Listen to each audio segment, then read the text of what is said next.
What if I were to suggest that you play a key role in the awakening world? And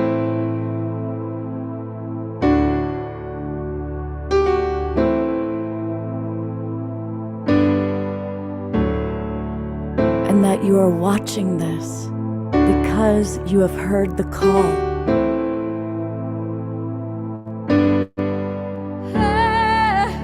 We can start right now by opening our hearts and minds.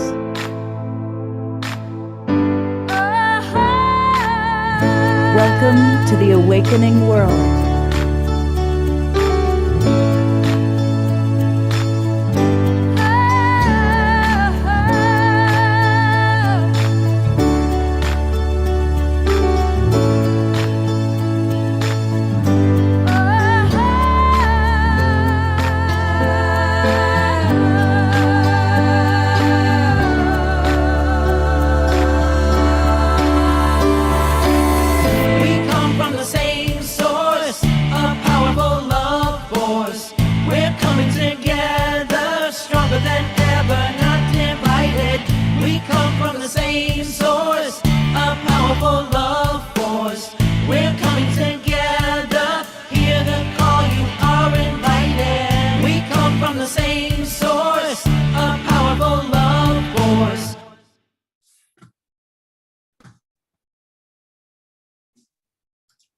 Good evening, everybody. I am Love Coach Scott Katamas. I'm your host on The Awakening World, and welcome to our Saturday night edition. And it's going to be a really wonderful show. We've got some wonderful people with us, and you're going to learn all about Humanities Team, one of our favorite collaborating organizations. And we're going to be talking about what does it really mean to be birthing a new world.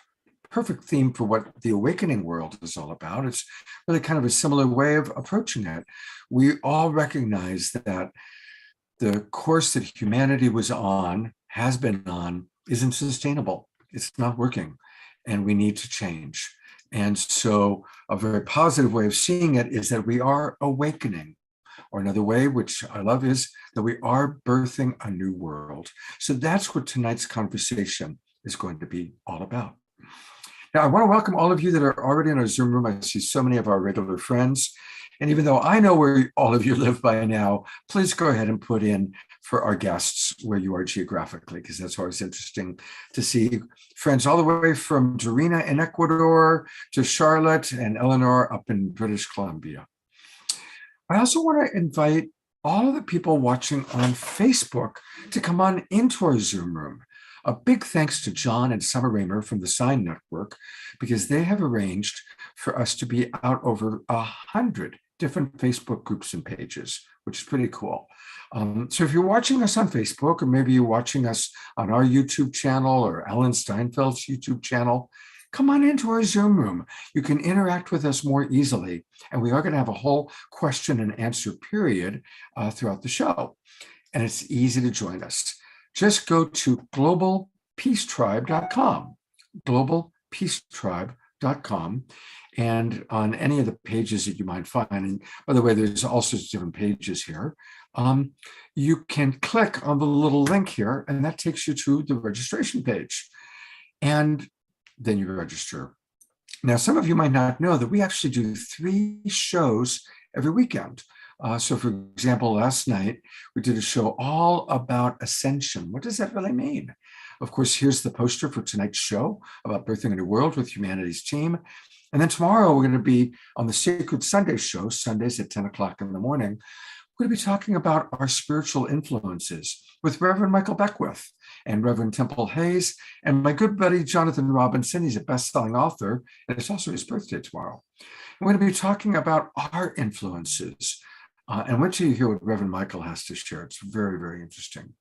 So when you register, you're going to get the links to all of our shows for the rest of the year. 3 shows every weekend. And then we have specials as well. So definitely, please do join us.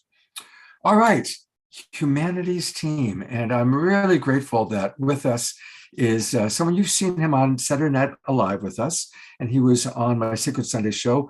It's Steve Farrell. Hey, Steve. And you're muted. So while you're muted, I'll just mention Thank the you other for, people that are going to having be us. tuning in. Okay, get myself unmuted here. Yeah, really looking forward to it. We're going to have a party here tonight. Lots of fun stuff to share. Absolutely. And Steve has brought some of his core people that are going to be leading workshops and events as part of this big event going on, including Timothy Noah. Hello, Timothy. Hey, Scott, thank you for having me. Absolutely. It's good to have you with us.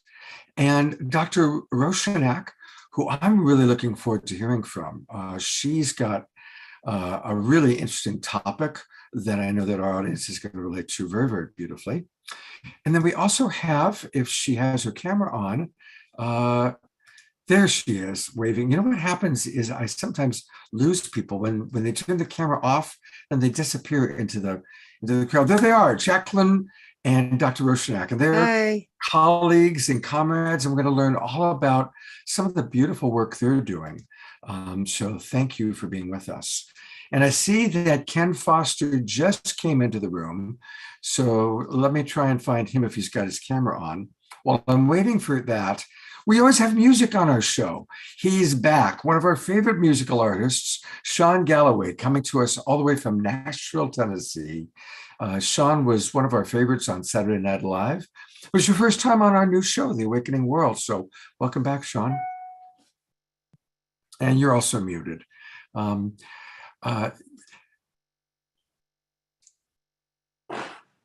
Thank you for having me, Scott. I appreciate being here.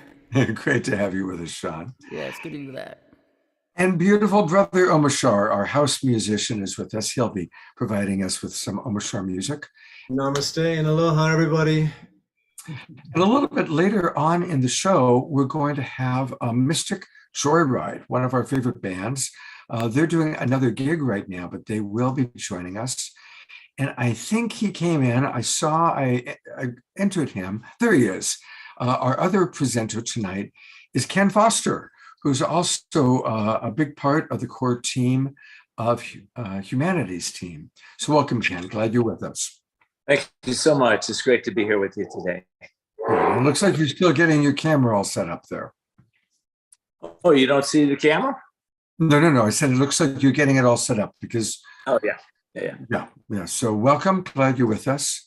I'm going to go to Steve first, just to briefly share with us a little bit about, tell us the story. What is Humanities Team?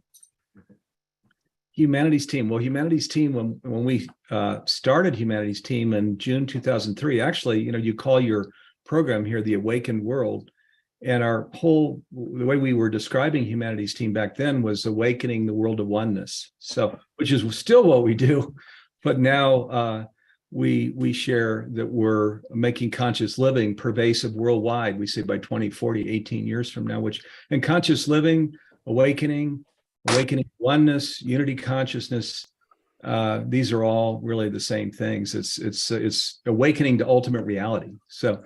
And your viewers probably are following the science, things like the Resonance Science Foundation, Nassim Haramein, and other research that's sharing, we're sovereign to one body is the term they like to use, more scientific terms, as opposed to what Neil Donald Walsh uses, who's a co-founder of Humanities Team, more spiritual terms like we are all one with the divine, one with each other, one with life.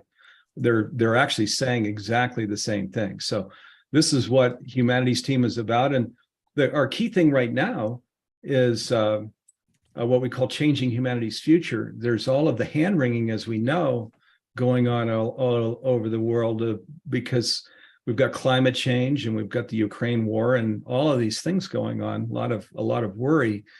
And what we're sharing is, hey, there's nothing good that comes out of worry. We're those of us on the conscious journey know that we follow the science. We understand these mystical teachings. Most of us in our own lives are living these mystical teachings, each of us in our own way.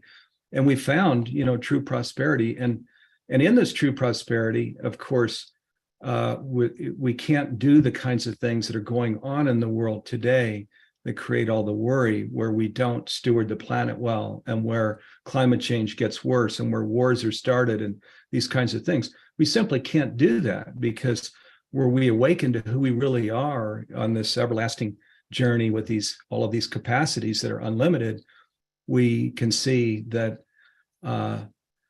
we're connected to all of the beautiful life that's here. And our invitation is to nurture life, to affirm life, to support life. Those are the things we naturally do when we awaken. I'm sure that's why you call your show The Awakening World, is because we come into that. So this is what Humanity's Team is about. And we've even put a time frame on it where we've said by 2040, which was a download. We actually didn't just think that out or create that. We downloaded that we're 18 years old, because 2003, and then we're 18 years now, so we're right 50% right in the middle of this journey of Humanity's Team, where now in these next 18 years are all about just inviting people, viewers here, that where we just are more open about being conscious. We're more open about awakening. We're more open to these things that we do well, and these things that we're still challenged by on the conscious journey, because we all have things in both categories. So, and where we do that together, we create this beautiful earth with humankind, with all of the diversity that we celebrate and love and support each other together. So that's what we're doing with the Global Oneness Summit and with our master classes and all of the things that we're up to. Beautiful. Well, thank you for being with us, and really looking forward to spending the evening with you and Ken and Timothy and your whole team that you brought together today, learning more and really having a quality conversation about what it really means to birth a new world. So great to have you with us. Thank you, Steve. Yeah, thank you for inviting us, and all of us, your musicians, all of these, my colleagues and partners that are here. Wow, we're pleased to be here. It's fun. Well, speaking of musicians, I know that he's worked with you before, and he's with us, Sean Galloway. And Sean, again, welcome back. It's great to have you on the show. And I love that you and Steve actually had already worked with each other. It's one of those small world moments. Yeah, well, thanks for having me, and it's a pleasure to be back here. I'm excited about sharing what I have for you tonight. All right. And what do you got for us tonight, Sean? Well, this is a song called A Great Wave, and I'm very good friends with a Native American elder by the name of Shaha Win, Margarita Gaspard. And she travels around with the indigenous peoples and does ceremony on the ley lines of the earth. And she had, and they're doing them at the powwows now. They're bringing some of the ceremony back into the powwows. And what they're doing is they're gathering waves of energy. And it's like the ley lines of the earth are like the acupuncture meridians in our own physical bodies. And what they're doing is when they send that energy down the ley lines, it's amplifying sort of the love quotient on how we can connect to the earth and expand and that energy into the world. So I asked her if I could write her a song for the whole experience, and this is the song that I have for that. Beautiful. Great. Thank you so much. Yeah, and just to preface it, I would invite everyone to close your eyes for a minute and to envision just a wave of energy that we're all creating together tonight. Just this beautiful wave of energy. And at the end of the song, push it out on one of the ley lines of the earth. And so we all create this wonderful wave of consciousness going out to the planet tonight. So that's awesome. So here we go. This is called A Great Wave.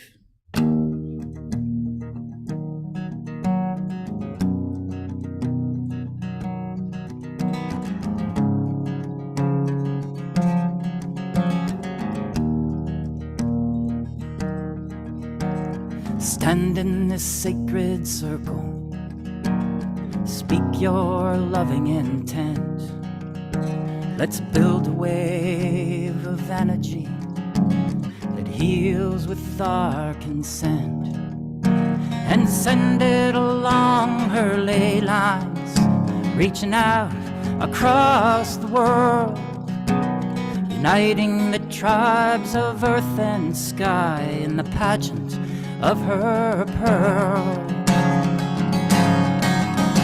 On a great wave of love, a great wave of joy, a great wave of freedom for all to enjoy, on a great wave of compassion to let go of our painful past and ride the sovereign waves and live in peace at last. Here in oneness at last.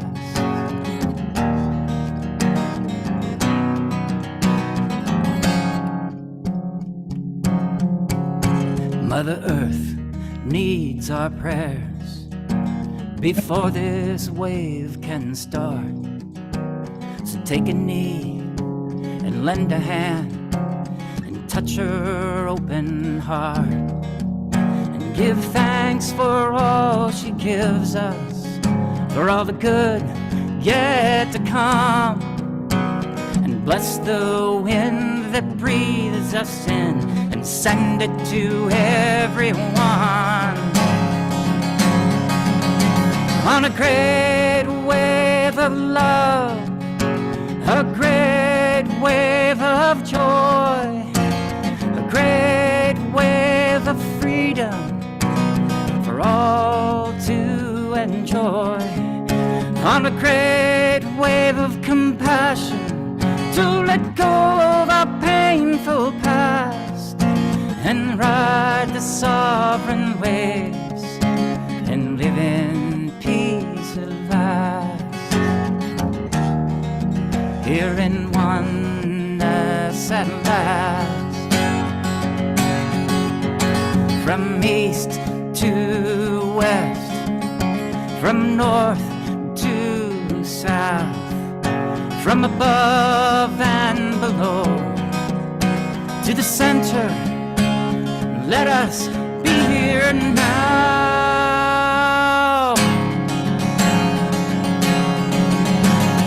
Now, now.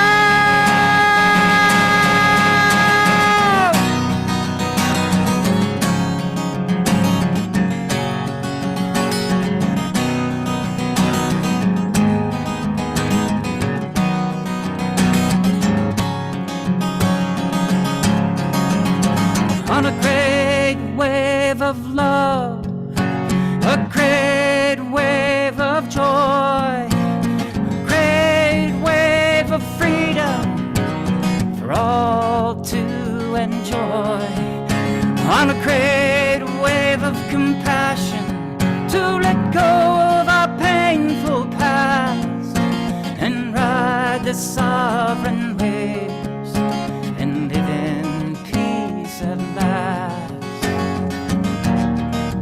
Here in oneness at last, riding the sovereign waves, birthing the new earth at last.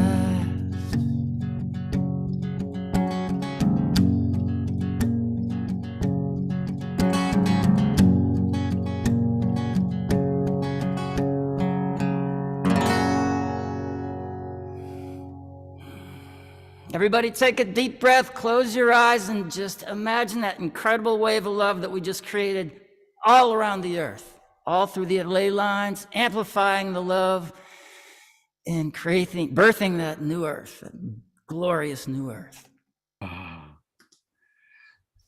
Sean, I could not be more grateful for anything in this moment. I just so appreciate that beautiful song, your passionate energy, and really putting into musical form exactly what this whole show is all about. Not just tonight, but every show. So that is just awesome. Thank you so much. Thank you. And thank you, everyone. Yep. He'll be back. And, I want to let people know that you can check out, he's on Facebook. And tell us about what you're doing every Tuesday, you said. Yeah, every Tuesday it's 7 o'clock Central Standard Time. I come on and play some, songs, and I'm well known for a song called "I Choose Love," and now we call it "We Choose Love," and we all come together to sing these songs together, and there's just a handful of them, and yeah, it's like I'm introducing the whole idea of that we sing together, and when we sing together, it's just I mean, imagine 50,000 people singing that song that I just sang together in a big stadium. It's I'm saying, it's like, so I'm just wanting to teach people how to, to sing again in community. And it's, so that's what we do. We sing songs and everyone knows the words at some point. And then I play new songs, and they're all consciousness raising songs and healing songs. So. And that's Tuesdays at what time? Tuesdays at 7:00 Central Time. 2:00 Central, 7:00 Central, which would be 5:00 Pacific, 8:00 Eastern every Tuesday. And they just tune into Facebook, and that's where they watch it. Sean Galloway Music on Facebook. Yep. Fabulous. All right, I'm going to put that into the chat box as well. And Sean will be back with us in a little bit less than an hour. Sean, it's great to have you. Thank you, Scott. It was a pleasure to come back. Oh my God, we missed you, man. We missed you. Yeah. Well, it's been a wild ride, and I'm glad to be back on the horse again. It was a little rough patch there for a while, Well, I'm glad you're back. Thank you. Much love to you, bro. Thanks, man. Well, we're going to put together a little round table conversation now to talk a little bit more about Humanity's Team and this upcoming event, Birthing a New World. And so I'm going to bring on board some of Steve's compadres, and we'll start by bringing on Steve. And of course, you met him briefly a little bit earlier, but to tell you a little bit more about Steve, he has a fascinating background. He was a very successful business person. He started multiple high-growth technology companies in Silicon Valley, but then really dropped into wanting to follow his heart, follow the American dream, if you will, the new American dream. He left the old one behind, the old one of corporate America, and the new one, which is what this show is all about, birthing a new world. And so he co-founded Humanity's Team along with Neil Donald Walsch. Neil, of course, has been a regular on our show, and Neil's going to be on the show again on November 7th. So we're excited about that. Also, part of his team that he's brought on with us is Timothy Noah. And where are you, Timothy? Here he is. And Timothy brings a beautiful background. He's a teacher of perspective, and he's all about sharing how we can think about ourselves and this world in a way that makes sense and is beneficial and uses reason. He's a developer of digital strategy and nonprofit resources at Humanity's Team, and he's also a co-producer of this Global Oneness Summit, which is going to be taking place, which we're here to learn about and to celebrate. And his featured program, the Oneness documentary, is going to air on Monday, October 24th. So, Timothy, looking forward to learning more about the documentary that you created. Thank you. Also, as part of his core team is Jacqueline Way. And it always takes a moment for you to find people. There she is. And Jacqueline is a dedicated world changer. She is all about serving humanity with love every day. Thank you. Do it all with love. Her sole purpose, spelled S-O-U-L, is to teach and inspire and empower the hearts and minds of people globally. She's all about a global giving movement called 365 Give. It's a charitable organization created with her 3-year-old son with a simple vision to change the world. One give, one day at a time. Now, Jacqueline is also a world-renowned keynote speaker with one of the most watched TEDx talks ever, over 7 million views, of how to be happy every day, as that will change the world. So, Jacqueline, I'm really grateful to have you with us. Thank you so much.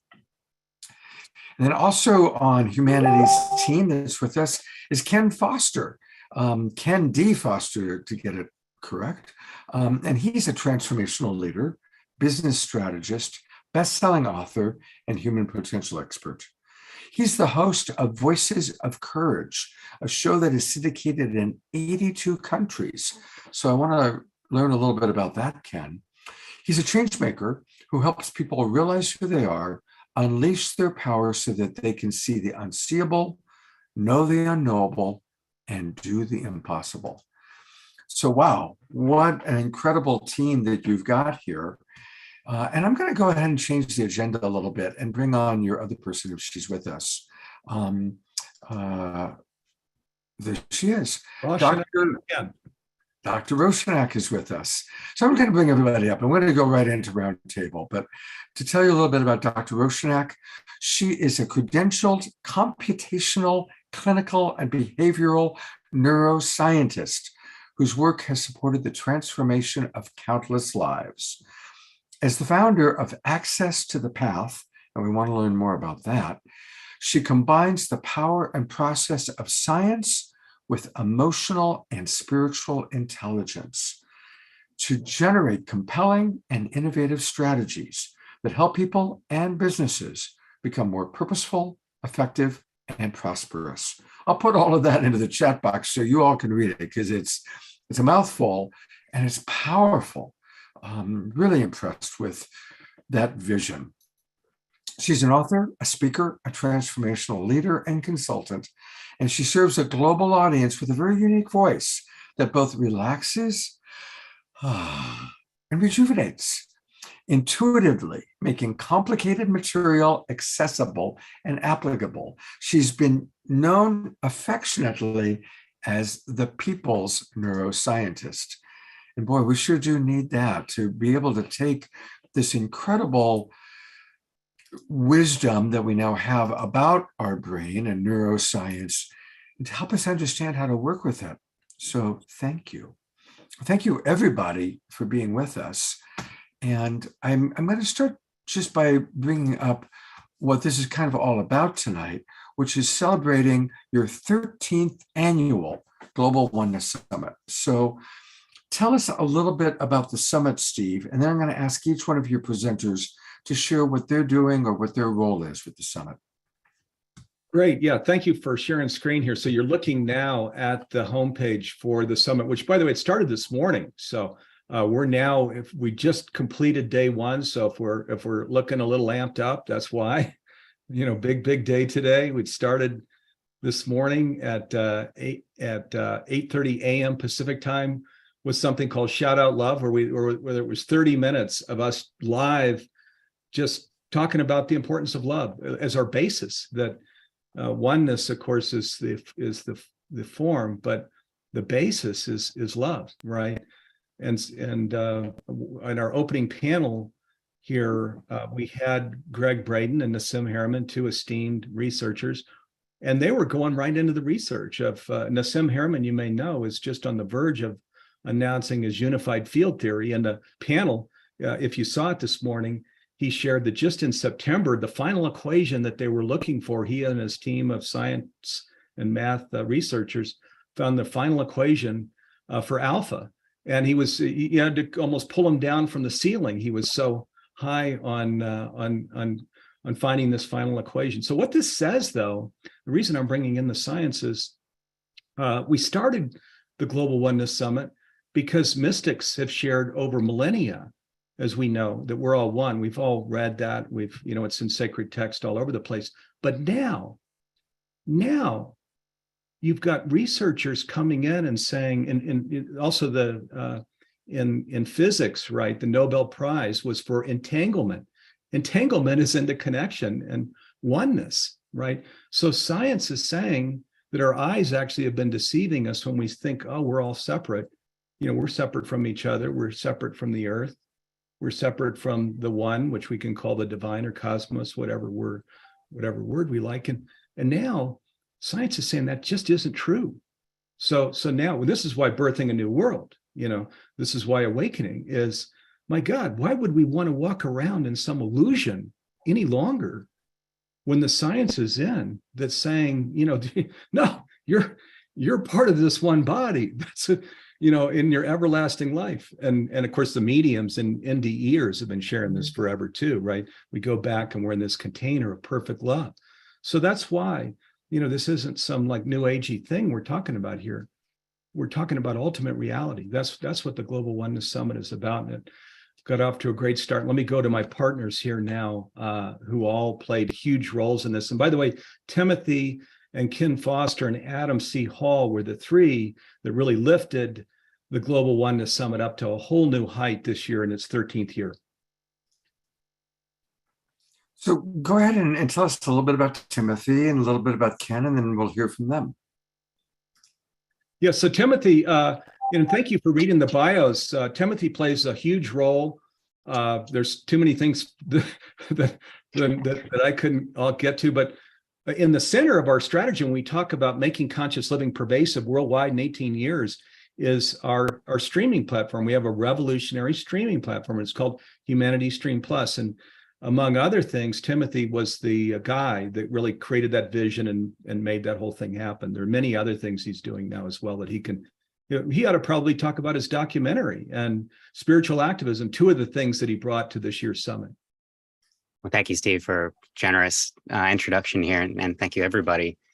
And Ken has certainly been one of the lead producers, so not to undercut on what Ken has brought in too, but we'll get over to you, brother.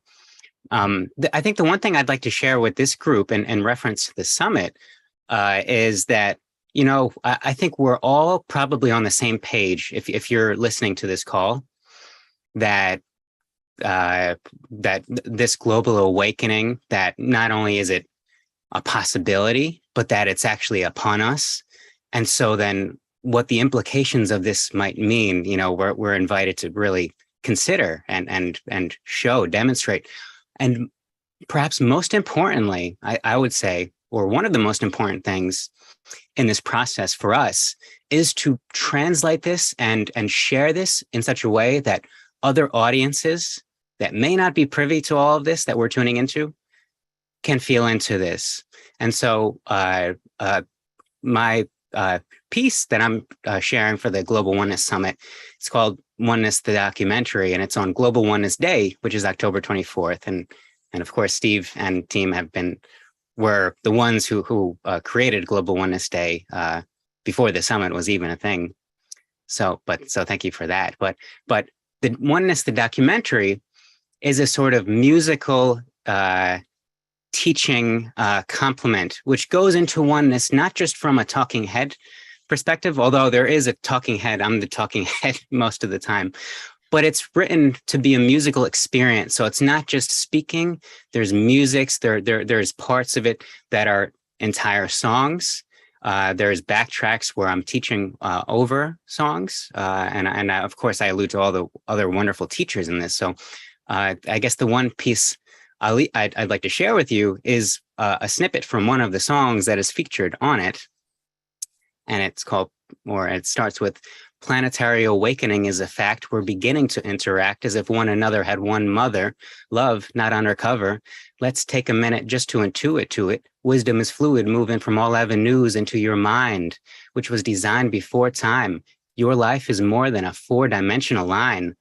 I'm talking about your body and history. Do you really think that's the extent of your mystery? And so that the song goes on, and I would just recommend anyone here to go to that summit page, sign up for it, check out the schedule, because there are countless programs that you would enjoy, and I'm sure your friends would enjoy. And be sure to share with your kids and maybe even your grandkids the Oneness documentary when we post that. So thank you. Oh, fantastic. I'm going to go back to the page. I'm going to just scroll down for a moment, everybody, so you can really see visually what we're talking about. So again, it started today. Again, just go to humanitiesteam.org/global-oneness-summit. I've put it into the chat box. And look at all the amazing presenters. There's, by the way, Karen Noah, who is the mother of Timothy, who just spoke. Hey, Mom. And Neil Donald Walsh, who's a regular on our shows. Jonathan Goldman has been here, Deborah Rosman, a lot of our friends. Don Oscar is going to be on the show. We've got him scheduled for about 6 weeks from now. David Pamal and Miten have been on many times. And this it started. Today is day one. And this is where you can see all the different events that are taking place: consciousness and climate change, living unbounded in business and life. I mean, a real wide variety of things. And of course, if you click here, that's where you'll see the schedule for all 10 days. And yes, we are ready to evolve together. It's all free, you guys. It's all free. So there's no reason not to go there and register. And right off the bat, a brand new video from Greg Braden and the ceremony with Nassim. And I know that Jeffrey Colbrook, one of our regulars, has been talking for quite a while about Nassim's paper coming out. And so we're all excited about that. And then these are the key hosts. And you're going to hear from Ken Foster next. Ken, be ready. I'm going to go to you in a minute. But there's Steve, there's Timothy, and then two of our other guests that are with us, Dr. Roshanak and Jacqueline Way, who we're going to hear from all of those people in the next few minutes. And Deborah Poneman's been on this show before, and so is Adam Hall. So it's all an amazingly small world as we're all co-creating together this awakening world, birthing this new world. And Ken, you're a partner. What would you like to share with our audience? Well, I want to share this, that one of the goals for this summit was to really bring in individuals that were not just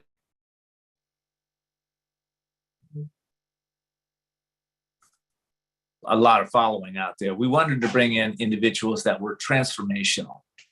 So, for instance, day one, in my area, by the way, was bringing in experts in the business area, because what we're doing is we're creatively bringing oneness to business, of course, psychology, medicine, the environment, and so many more areas that we are finally waking up to oneness in those areas. But in the business area, we had today, I hosted the panel there with Marshall Goldsmith and Steve Rogers, who are very well known in the business area.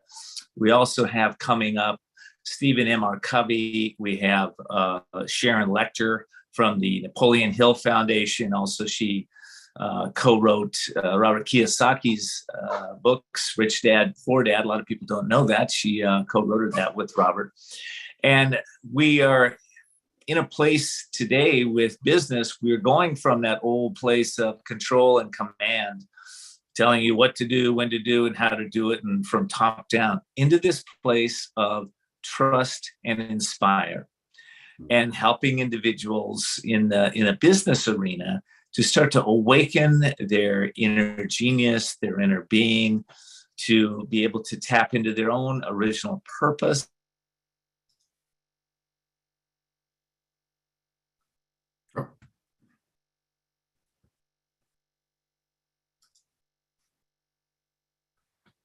Is that just me, or did Ken? Yeah, no, it is frozen. So, Paul, that's the thing about a lot. We do live programs too. That's the thing about live programs is, Not me?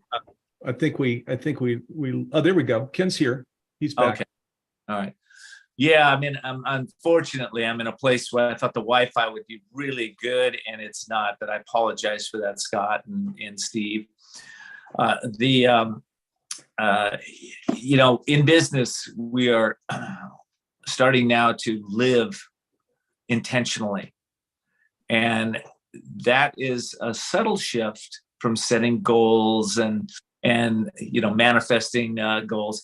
But it's a place where we're shifting into the oneness, to start to step up into that place where we resonate oneness by the thoughts we hold, by the intentions we hold.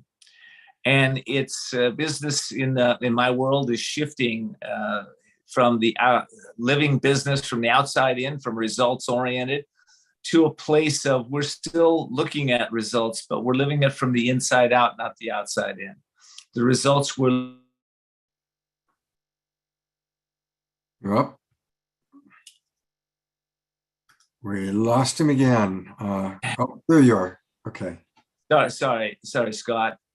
Business is in a place where we are generating results from the inside out, not the outside in. I think I mentioned that.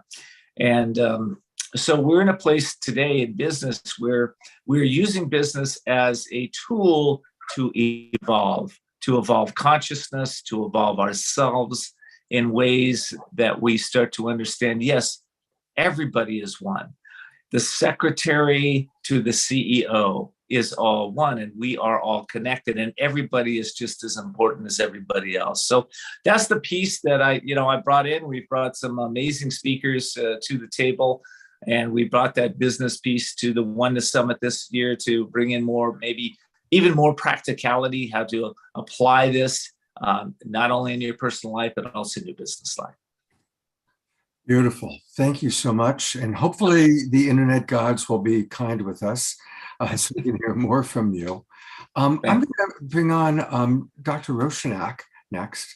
And I love how kind of your little bio ended. And she also has got slightly sketchy internet. So hopefully, again, that's just part of the world we live in these days.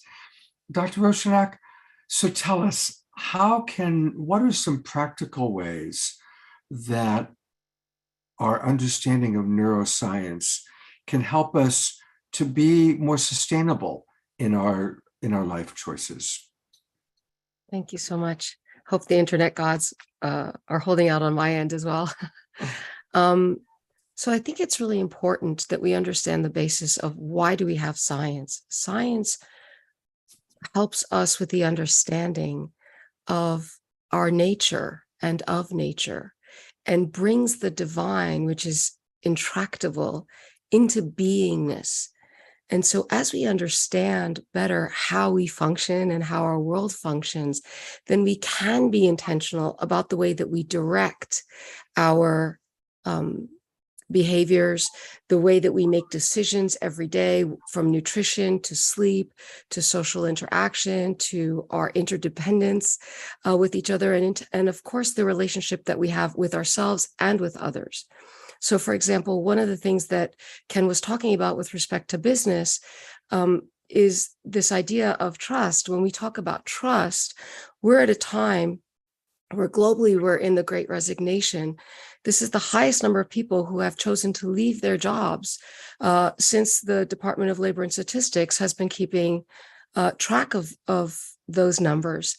And it's because people now have gotten to a point where they need to merge, they need to align their personal and professional selves.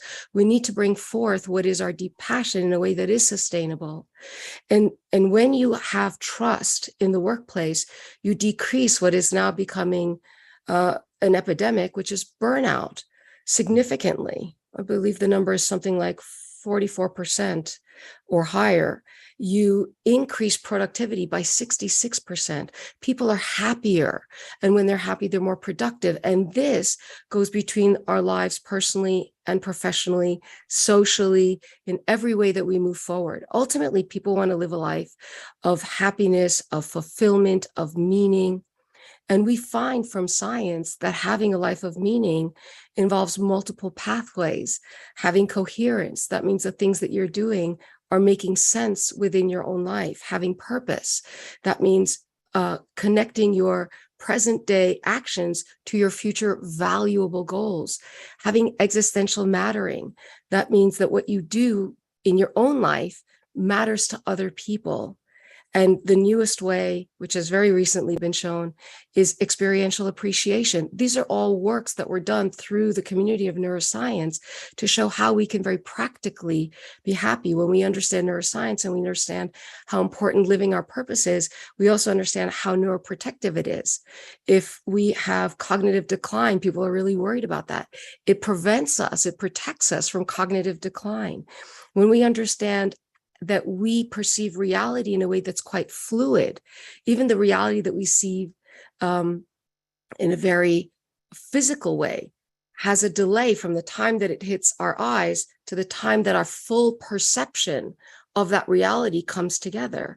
And when we shift our perception, when we shift our attention, which is our greatest resource, we shift our understanding of things, and we can take the reins of our brains, and instead of being guided and tossed about on the sea of emotions and events that are happening to us, we get to determine how we will move forward.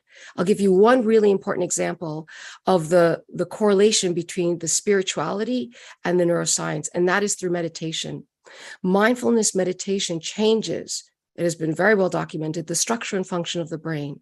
So as we're trying to keep our emotional stability, our equanimity, when you practice mindfulness meditation, you actually can see in resting state brain dynamics a change that can reliably predict how you can stay calm in the face of the onslaught of this complex, rapidly changing world that can continually destabilize us. People are looking for resilience, but when we understand how we function, we don't need to keep being resilient against the friction and the hurdles. We can remove them out of our way so that we're, instead of rolling the rock up the hill, rolling it down the hill to live a life that is both fulfilling for ourselves individually and for us globally, collectively. And this is how we can birth a new world.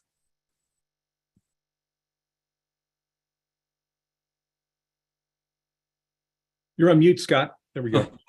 What just a beautiful core group of people you've got here, Steve. Absolutely beautiful. Well, let's bring up the last person that we haven't heard from yet, and this is Jacqueline. And there she is. Jacqueline, I wanted to ask you, since you gave this TED Talk, what was the main focus? What are some of the takeaways from that TED Talk? Absolutely. And it ties into so much about what everyone's talking about here tonight. Before I truly stepped into the world of consciousness, one of the leaders in my own life, which is by no coincidence, it never is, it happened to be Neale Donald Walsch. And, I read Neale's book. I read Neale's book when I was 3. When his book first came out. That was my joke. I'm trying not to age myself tonight.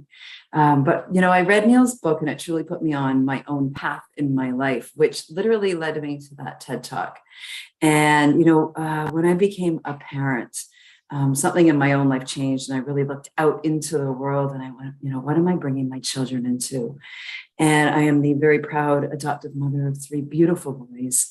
And what I really realized through the adoption process is the most important thing to me was, how can I raise kind, compassionate, loving little human beings? And I knew that not only did I have to teach them that, I needed to show up in my own life that way. So I did this quick little journey I'll share with everybody. And when my first son that I adopted turned 3, I decided to start a personal parenting project. And we were going to go out into the world and do something small to give back every day. We included people, we included our planet, we included animals. And we went out and we did one small act of giving every day. We did it for 365 days. Well, little did I know, while we were going through this process, and I had created a blog around it, I just wanted to share it with our friends and family and kind of out and about with the world a little bit. We thought if we could inspire just one other person to give in the world, we could create our own little ripple right from home. And what I didn't realize at the time is that process of giving every day, that intentional, heart-centered practice, is what we're all talking about right now. It is this ability and this common thread that runs through every single human being, and that's love. And what I didn't realize at the time is my son and I were actually taking the energetic force of love that comes from every human being. We were putting it out into our hands and giving it out to the world every single day. And so it became my intentional, mindful practice that literally increased my own happiness, my own well-being. We now know the benefits. Dr. Roshanak graciously was just talking about this beautiful body that we have. We don't need to try and do a spiritual bypass on it, but instead we can utilize it as this amazing tool to actually create more love, more consciousness, more awareness in our own lives. Because when we give, and Neale talks about this all the time. I talked to him a few times about it this week when we were having some conversations. When we give with no expectation of anything in return, we give our light, a little piece of ourselves, maybe something we're good at. Maybe it's a smile. Maybe it's holding a door. Maybe it's buying somebody a coffee in line. When you go out into the world and you give the gift of who you are from the inside, your beautiful light, and you give it, that's what changes that energetic field. Dr. Roshanak and I had the beautiful opportunity of having our discussion for Humanity's Team and Global Oneness Day. Our discussion is how global consciousness starts at the heart of every human being. And when we were talking with the Heart Math Institute, we literally had the science behind it and the consciousness awareness behind it, that our heart actually is not only a secondary brain for us, that we can lead our lives from our heart, but the energetic force that comes, the energetic field that actually physically comes off our heart, is something that not only can affect our own lives in a positive way, but it can affect everyone around us, from our families to our communities and right out to the global magnetic field. And it's a phenomenal conversation. I encourage you all to come and watch it with us. But what we know is that even small acts of giving, when we just give that little bit of ourselves, it's literally affecting and changing the world, because we're not only changing ourselves, increasing our own happiness, our own well-being, and our own health, but we're effectively changing everyone around us. And in turn, that literally changes the world. And to me, that is just one of the many ways that we can create a practice, because, you know, when we talk about consciousness, we talk about awareness, it's being in the now moment. And that is a practice that we have to take on every day. It's something that we have to be consciously aware and take the time to practice every day to truly affect change in our own lives and everyone around us. So that's what I really learned from my own daily giving practice. And without even knowing it, I've been able to take it out into the world. We now have a global giving movement. And I'm so blessed to partner with people like Steve and Neil and everybody here that has just put in so much time and effort. But really what we've all done is we've given a little piece of ourselves because we want to put that love out to the world. So I'm so happy to be here with everybody and just honored to be part of this movement and to be part of the time with you here, Scott, today. What a gift. Thank you so much. Well, thank you. You know what I'd like to do is, in a moment, we're going to go to Om Shar for a musical offering. And then we'll come back to this round table and kind of converse with you. But I do have a quick question I've got to ask you, Jacqueline. You know, you talk about how to be happy every day. Mhm. And you did a beautiful job. It's through gratitude and by giving. And Yeah. so get that. What's your response? Because I'm sure you've heard this question before, to those people that are so in the awareness of the pain going on, whether it's the war in Europe or climate change. Those are two things that people have a lot of pain around. What's your response when people say, how can I be happy when there's so much pain going on in the world? What's your response to people who kind of have that mindset? Well, I think one of the things that we need to remember is that pain and suffering, putting pain and suffering out into the world just brings more pain and suffering. And the more of the pain and suffering that we put out, and really when I looked out at the world, when I became a parent, you know, that was my first reaction was, you know, how do I possibly raise a child in a world that we're in today? And this was a decade ago now. And things have only gotten increasingly worse. But what I realized is that the more worry I put out, the more heartache I put out, the more potential stress. And for many right now, I mean, really our world's greatest pandemic right now is depression, stress, and anxiety in people. But the more we put that out, the more it keeps coming back. That's law. So instead, what I chose to do is I chose to put love out to the world. I chose to put happiness out into the world. I chose to do what I could do, because when I do that and 7 billion other people do that, we've changed everything. If everybody all together, and we've talked about this, we were talking about this with music as well. If everybody started giving in one small way, a way that worked for them every single day, if it was even something as simple as a smile or using social media for social good, we would change everything in a day with 7 billion people. And it really is that simple, but we all have to realize that putting out bad only brings bad in. Putting out love just amplifies the love. Oh, beautiful. Thank you so much. I'm just really enjoying every one of our presenters very much. We're going to hear from all of them a little bit more, but let's digest even what we just heard from Jacqueline about. Let's all think about what's something we can do every day to make the world a little bit more wonderful. You know, my mentor, Jacqueline, my primary mentor was Dr. Marshall Rosenberg, the founder of Nonviolent Communication, and we became quite close before he passed away. And Marshall said there's two questions we should be asking ourselves and asking each other all day long. What's alive for you in this moment? And what can I do to make life more wonderful? I love that. What's alive for you in this moment, which is where we do acknowledge the pain or the discomfort or whatever, something wonderful, something hard, whatever we're thinking about. And then what can we do to make life more wonderful? So thank you. I can imagine Marshall smiling as he hears you speak. All right, we're going to go to our beautiful brother Omar Shar for a little music to integrate all that we've already heard. Yes, namaste and aloha, everybody. And what has been shared tonight is truly profound. I'm already having integration moments within myself, and what was brought up about meditation is something that I introduced into my life consistently 2 or 3 times a day about 2-3 years ago. And that is my grounding, that is my center. And so without me rambling on, I'm going to share a brand new song tonight. I said I would. And this is called I Am You. It's still a work in process. When it's recorded, it'll change. And it has a recurring theme in it. And I'm going to pop it into the chat. The recurring theme, whoops, theoretically. And you can sing along, hopefully. And basically, it says, I am you, though we seem to come from different skies. What is true is the love that shines right through your eyes.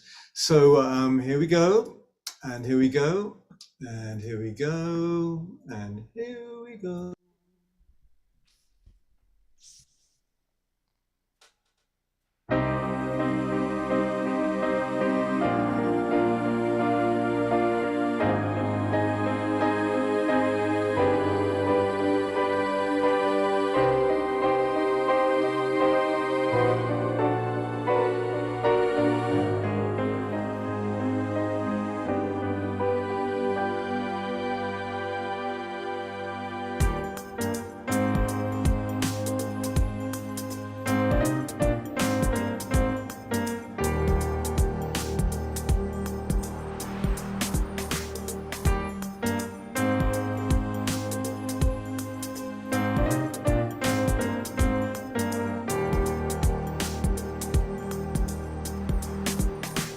I am you,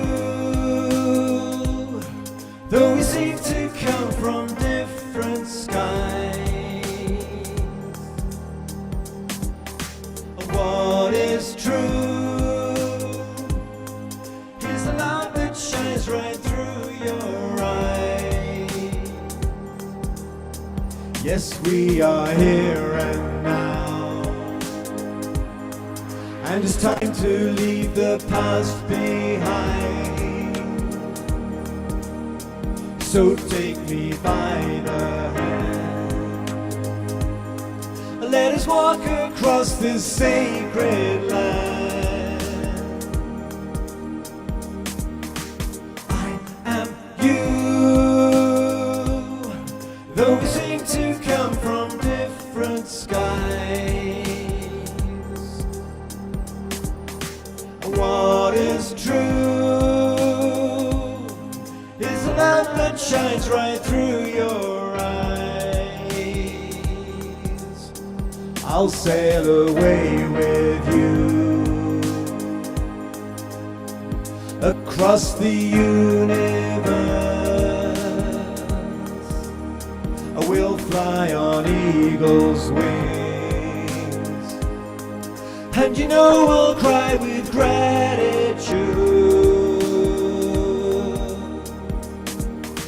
Remember, you're always divinely connected. Our spirits, our bodies will be resurrected. The love in your hearts will lift you up, and I'll come along and fill your cup. What are you? Though we seem to come from different skies. What is true is the light that shines right through your eyes. 1,000 sunny days describes the joy I feel. I'd walk 1,000,000 miles 'cause you know we'll see the truth revealed. And remember, you're always divinely connected. Our spirits, our bodies are being resurrected. The love in your hearts will lift you up, and I'll come along and fill your cup.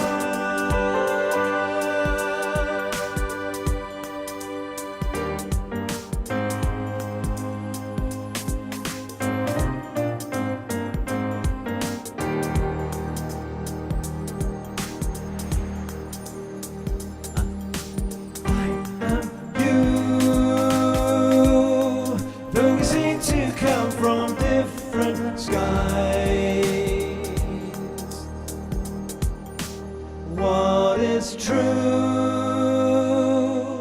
is the love that shines right through your eyes.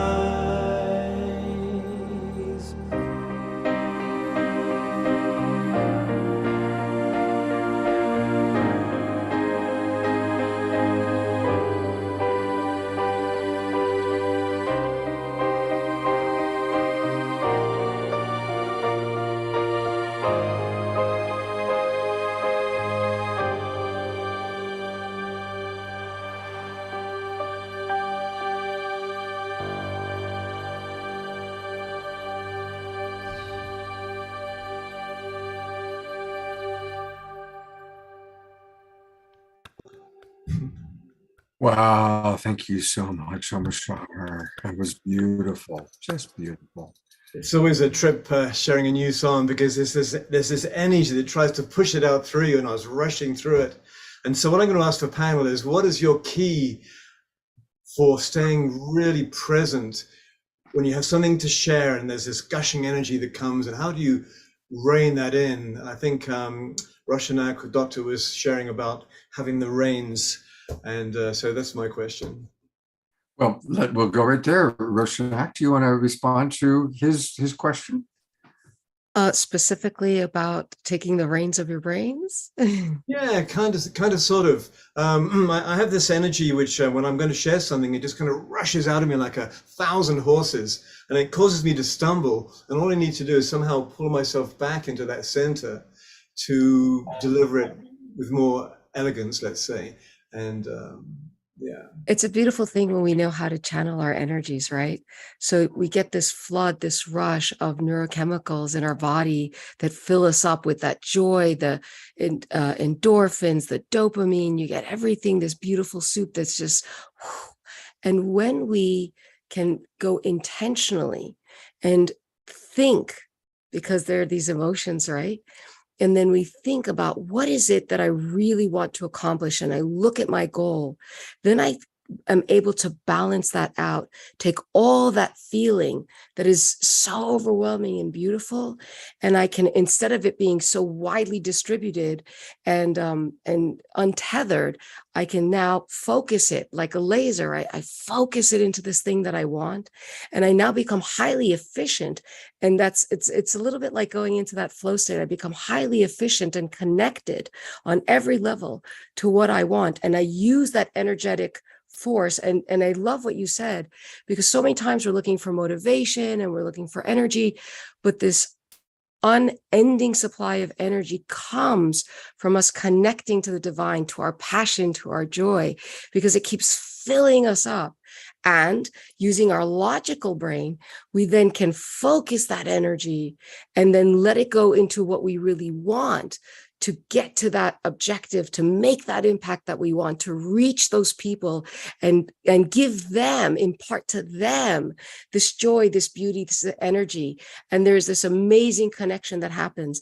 When we're telling a story to somebody, the parts of our brains that are lighting up, especially the higher order parts that give meaning to something, also, when the listener is connected, lights up in their brains. Right. So it's when we're communicating with other people, it's not just sound that's then connecting through our auditory apparatus into our auditory cortex. There's all this meaning that comes through. And when we focus our intention, then we can do an even better job of making that connection. Thank you so much. Appreciate it. That was a beautiful, spontaneous little sharing. Thank you so much for kind of your vulnerability in asking the question. Of course, but we're family, and this is the awakening world, and everything that Steve and the team, that we're doing this together. We've been doing it for a long time, but now it is really coming into focus. And so I think it's important to ask these questions because we all help each other. Thank you.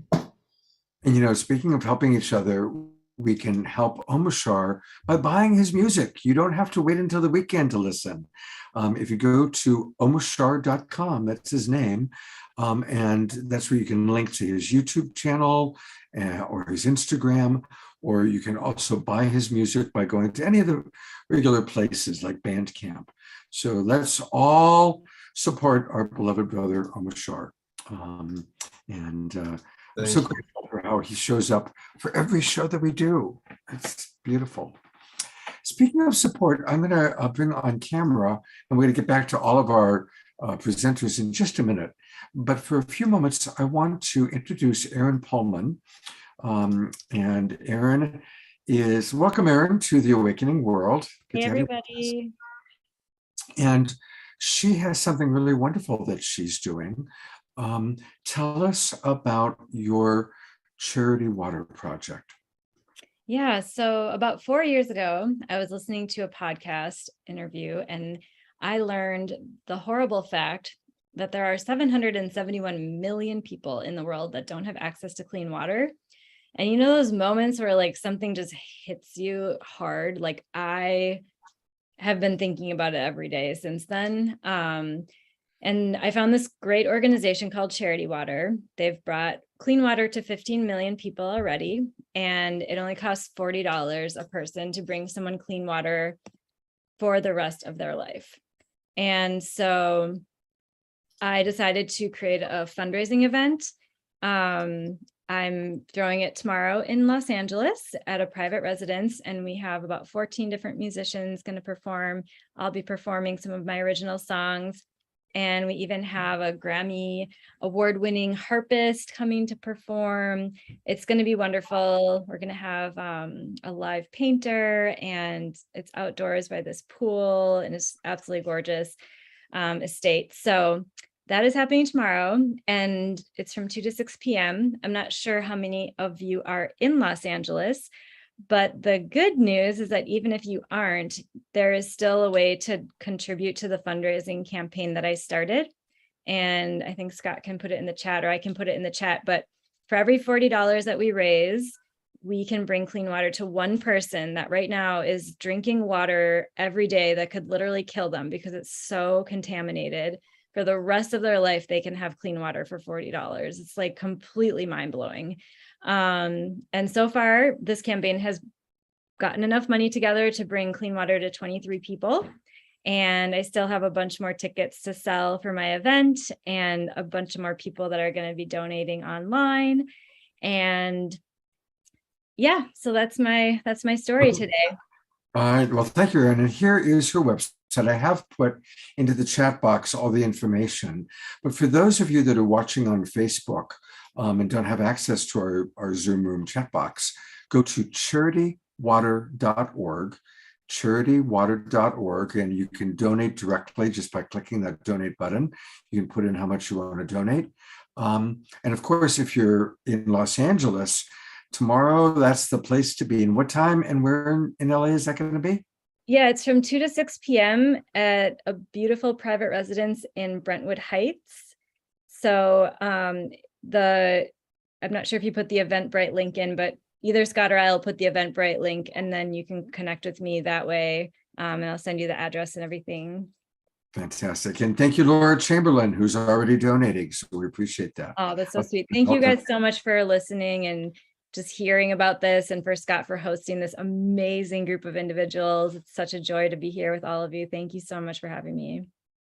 I'm bringing Jacqueline on, and Jacqueline, you're on camera right now because Erin what you're doing is a perfect example of what Jacqueline was talking about. I was just literally writing that in the chat. I'm like, love it, amazing. I know Charity Water really well. I'm really familiar with their work. It's remarkable. It's a phenomenal story of how it all started. And I love that you have taken this on. I was literally going to write in the chat, so I'll just say it live and say, if everybody just donated $5 today, even that makes a difference, right? It's what, giving is all about what we can do. And Aaron, I love the fact that you're using the power of social media to make that difference. It's one of the things that we say to people all the time. Let's start changing our news feeds. I truly believe that, when we look at the algorithms of our social, it truly reflects the algorithm of our life as well. What we put out to the world is what we're bringing in as well. And when we go and look, and I encourage this to people, and I'm talking about happiness and where you are, and this is right around the topic of consciousness and awareness as well. When you open your YouTube feed or your Facebook feed, what is it telling you? Are you listening to those God whispers, as we can call them, or your angels that are talking to you because they're all showing up in your feed? What are you consuming? It's so much about what Dr. Roshanak was talking about as well.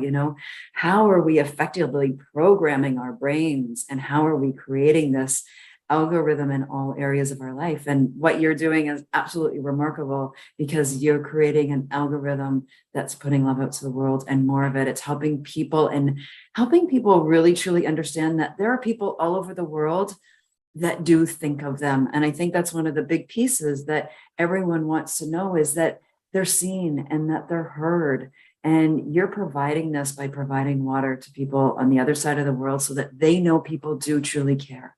So thank you so much for that, because that changes so many lives. When children have fresh water, it changes so many lives for generations to come. It's not just one child you're changing right there, but that's a whole generation. They're able to learn. They potentially could go to school.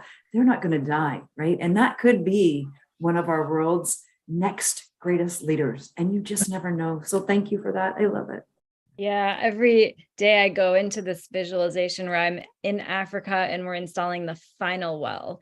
Everyone has clean water now, and it is like the most fun visualization. I completely recommend it. It brings me a lot of joy and elevates my vibration too. So, well, yeah, Aaron, I'm going to let you know you can, because when I started 365 Give, we started a school program, and my goal was always, how do I make this global? And it was always, and I would visualize it and visualize it and visualize it. And it has happened. And so it's possible. And the most beautiful surprises are coming your way, and you're going to be amazed. And it's just going to make your heart sing. And that will be the best part, because by you doing this and the happiness that it's going to create for yourself, it just keeps going out and rippling to everyone that you touch as well. I mean, you think about this, think about how many people we touch in our lives, or over the course of our life, right? So for some of us, the average, I think, is something like 30,000 people you touch in the course of your life. But now with social media, we all have this opportunity to literally touch millions. I mean, if you had told me I was going to do a TED Talk that would touch millions of lives, I could never have imagined, not in a million years. But yet, each one of our lives now has this opportunity to ripple out to at least 30,000 people or more at a global scale, and have that amazing impact. So thank you, Aaron, for all you're doing. It's just phenomenal. Thanks for And Aaron, I would like to I'd like to bring you one surprise. So my show is called Voices of Courage. We're syndicated in 185 countries on TV, podcast, and AM, FM radio across the United States. I would like to invite you to come on that show. If you can, maybe I can, Scott could get you my email address. We'd love to have you on. We are changing the news feed, and I believe that this will be powerful. Although we're backed up about 5 months, I will figure out a way to get you in. So, and that's awesome. And maybe I can share some of my music with some of you sometime. I'm on Spotify and YouTube, but yeah, all of it: music, vibrations, healing, visualizations, water, health, all goes together. Nice. That's the perfect ripple right there. The ripple just happened. Absolutely amazing. Love that, Ken. Thank you. Yeah, thank you so much. Thank you, Ken. Absolutely. Thank you very much. Well, see, that's what it is. We're all coming together. We're all collaborating together. And that is the beauty of birthing a new world and the awakening world. So let's kind of celebrate this moment that just happened with a little more music. So I'm going to go to Sean Galloway. He's got a second song ready for us. Sean, are you enjoying the show tonight? Oh, it's phenomenal. It's precious. It's very heartwarming, and yeah, it's good to be back. That's all I can say, you know? It's good to have you back, brother. Yeah. So, years ago when I first got onto this path, I think it was 1986, there was a book that came out called The Starseed Transmission, and it was by Ken Carey, and he spoke of something called the awakening, and this awakening would begin to happen, and it's exponentially happening now. But anyway, this was the first song I ever wrote that was, I would call, a conscious song, in that it was it's a vision for the world, and it's called The Great Awakening. So I thought it would be appropriate to play this one tonight, so I hope you enjoy it.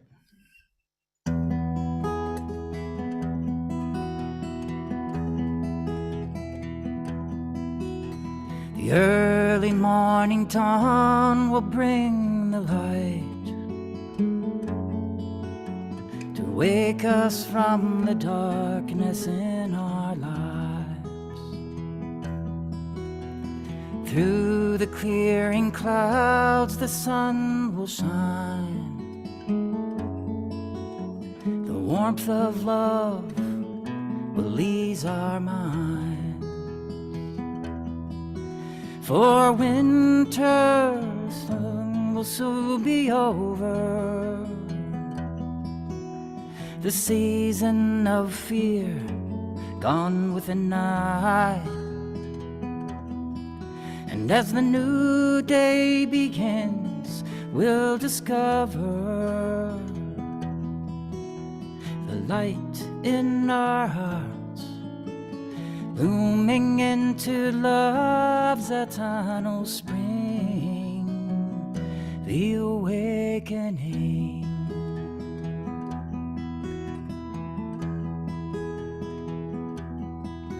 As the ice and snow begin to melt away, our eyes will reflect the coming age.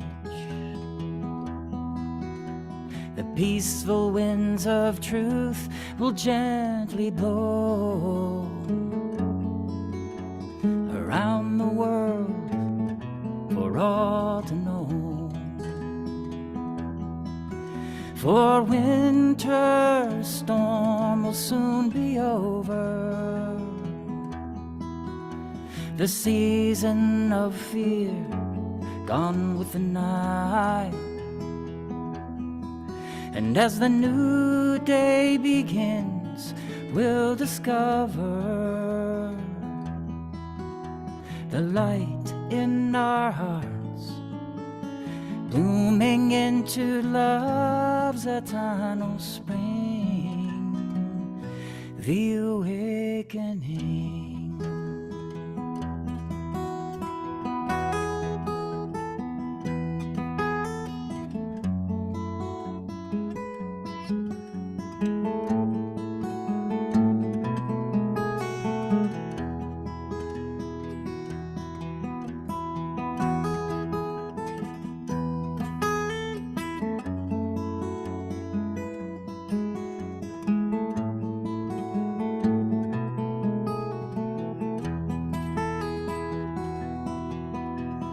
Winter's storm will soon be over.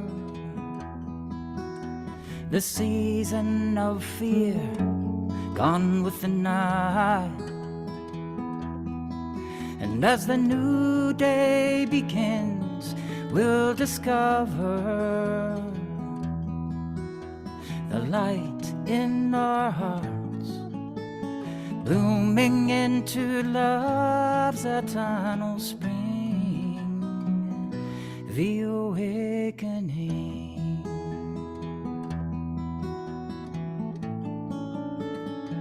The great awakening.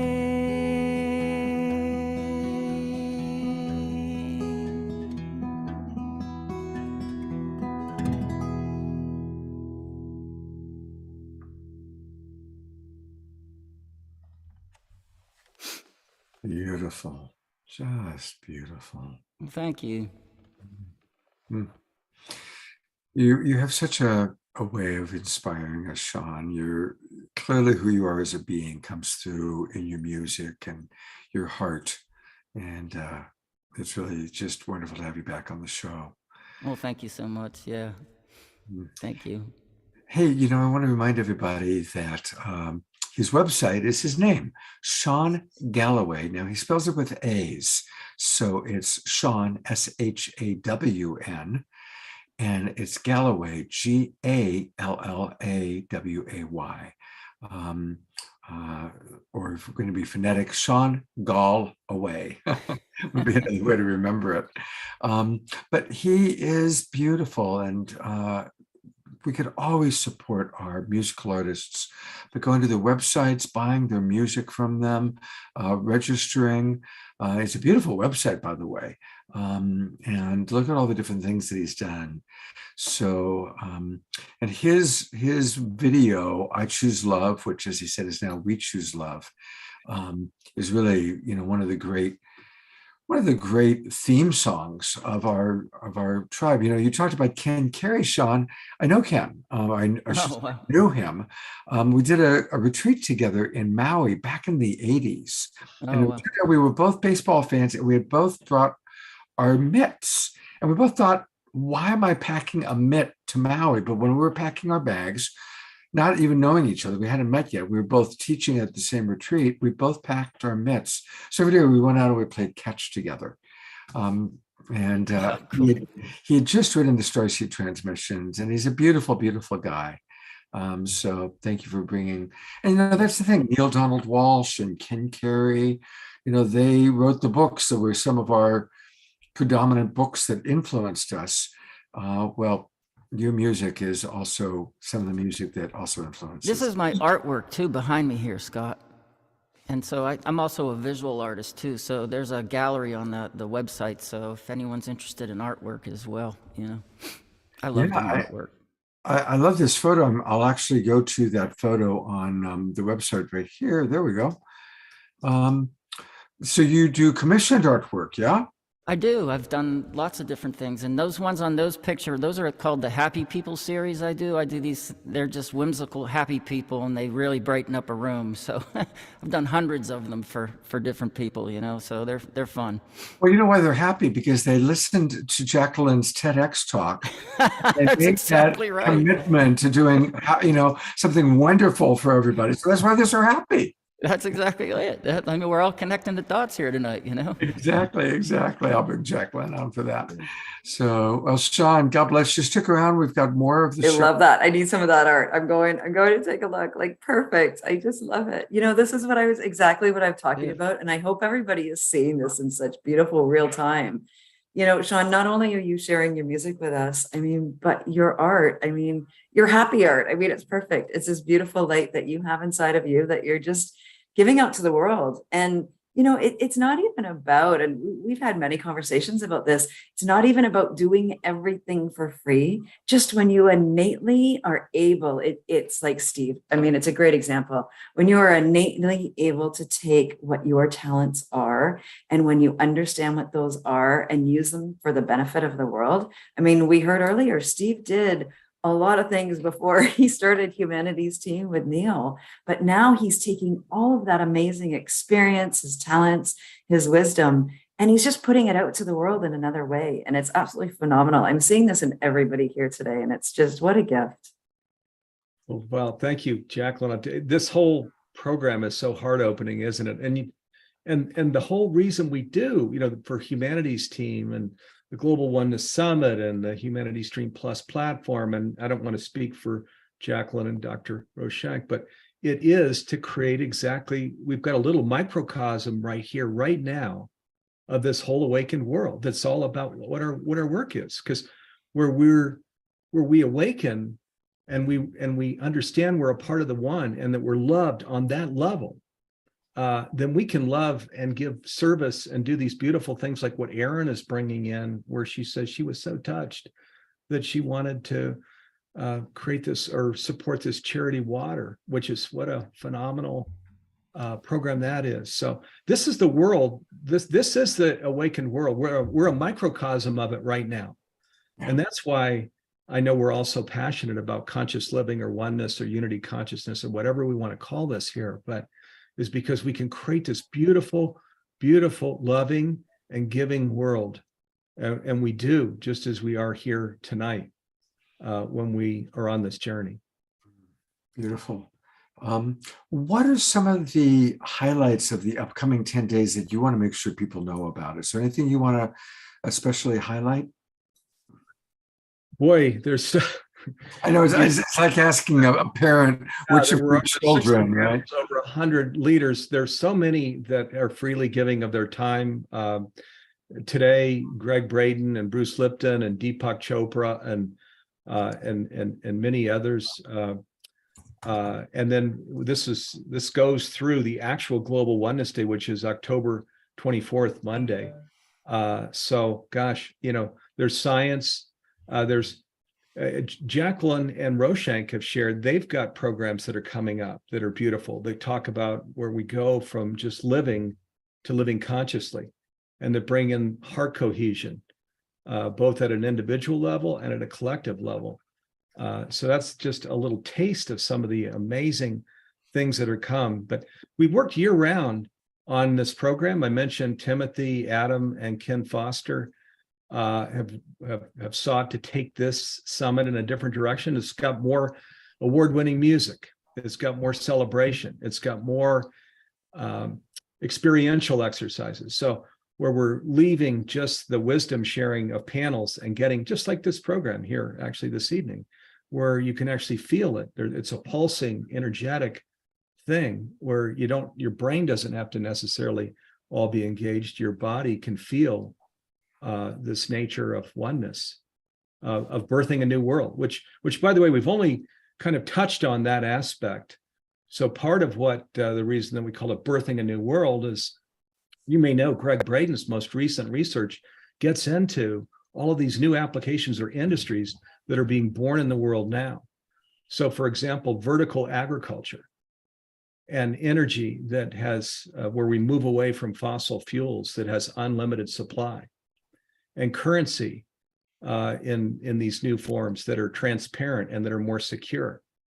And then interior states and interior practices that are just way beyond what most of us are deploying in today's world. These are just a few of the things that we get into as we talk about birthing a new world. It was brought in earlier in business. We're birthing a whole new way of doing business, of conscious business, where interior states now are what are so critical, where the culture of the organization is that we're connected to the entire cosmos and universe around us, to the divine. We actually, in Humanities Team, like to use the term the divine, the one, that we're all offspring of the divine. I mean, that's incredibly empowering where we know that.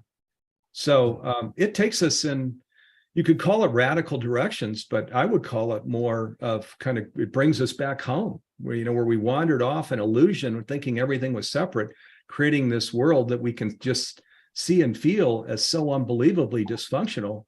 And when we come home to who we really are, then we just heal all of that dysfunction. It just heals itself. And just like what we're experiencing tonight, where we're walking beautiful music and water charity and beautiful sharing about giving and all of these things, it just touches your heart in the most amazing way, just as we're all experiencing it here right now. And so the Global Oneness Summit and Humanities Team is only about just a journey that takes us to a destination where we live like that. Because that was the whole invitation anyway, wasn't it? When we were born into the world, it wasn't to go left brain out doing these kind of silly things that most of us grew up in.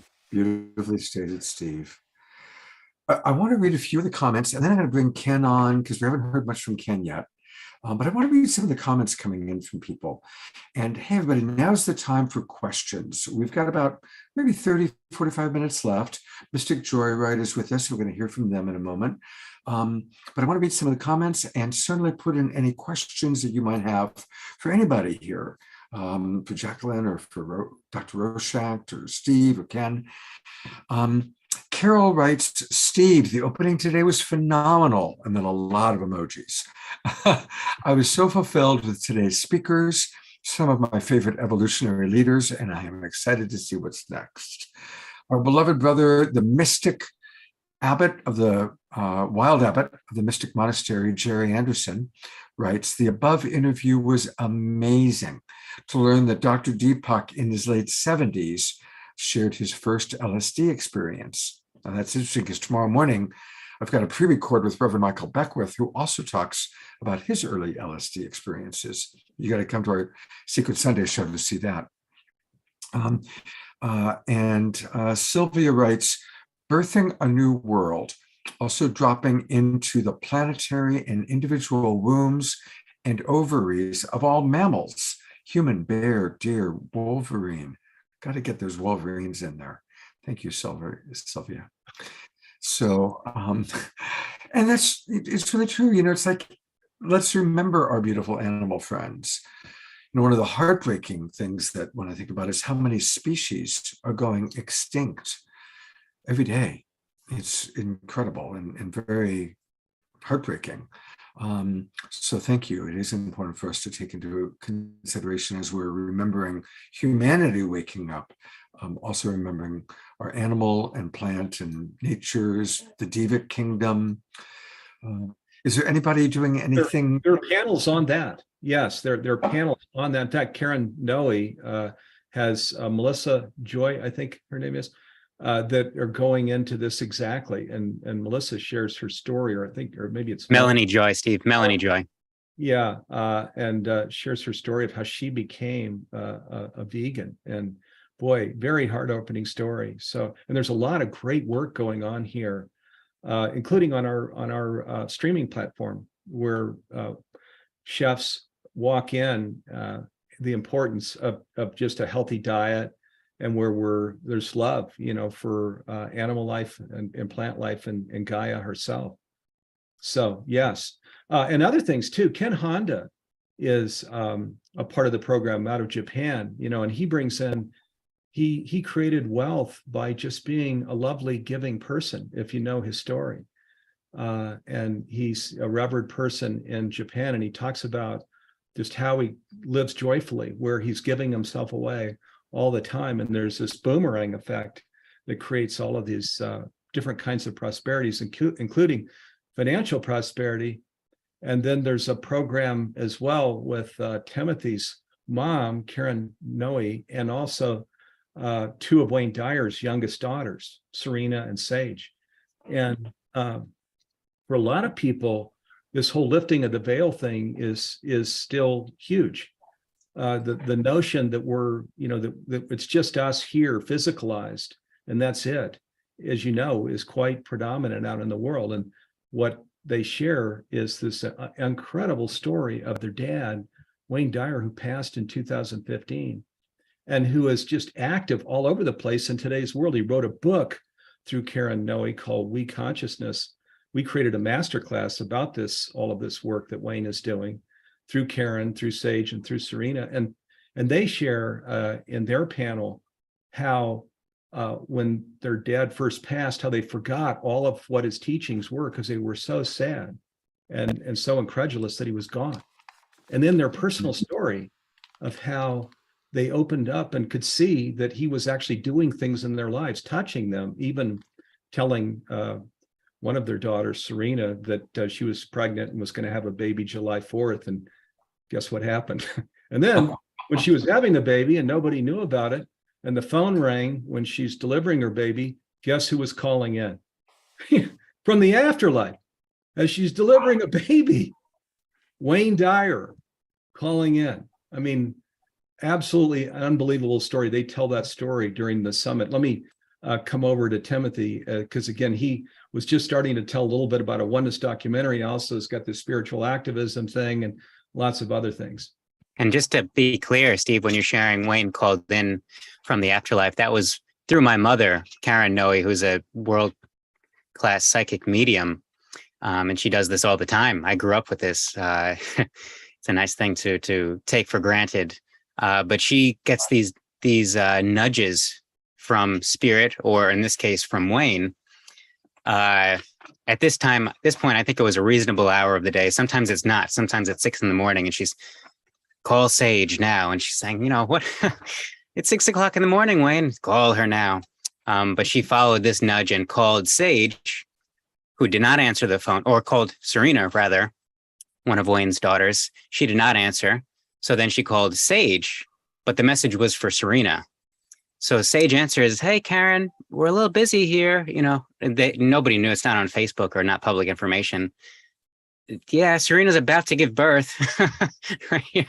But she has all sorts of these messages, and Steve goes into just a piece of some of these unfoldings in that panel. And there's even a free program if you want to hear a bit more about that, and a whole masterclass, as Steve has alluded to.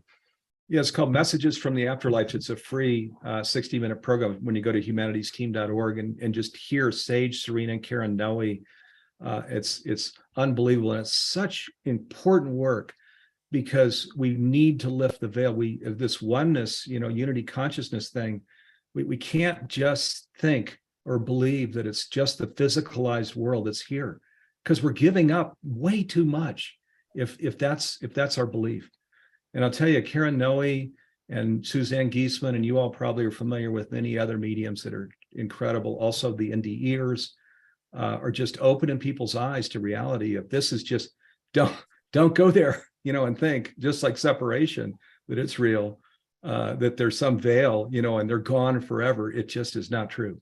Just is not true. And so the Global Oneness Summit gets into all of these things. And as Scott mentioned, it's a 10-day summit. It's a free program.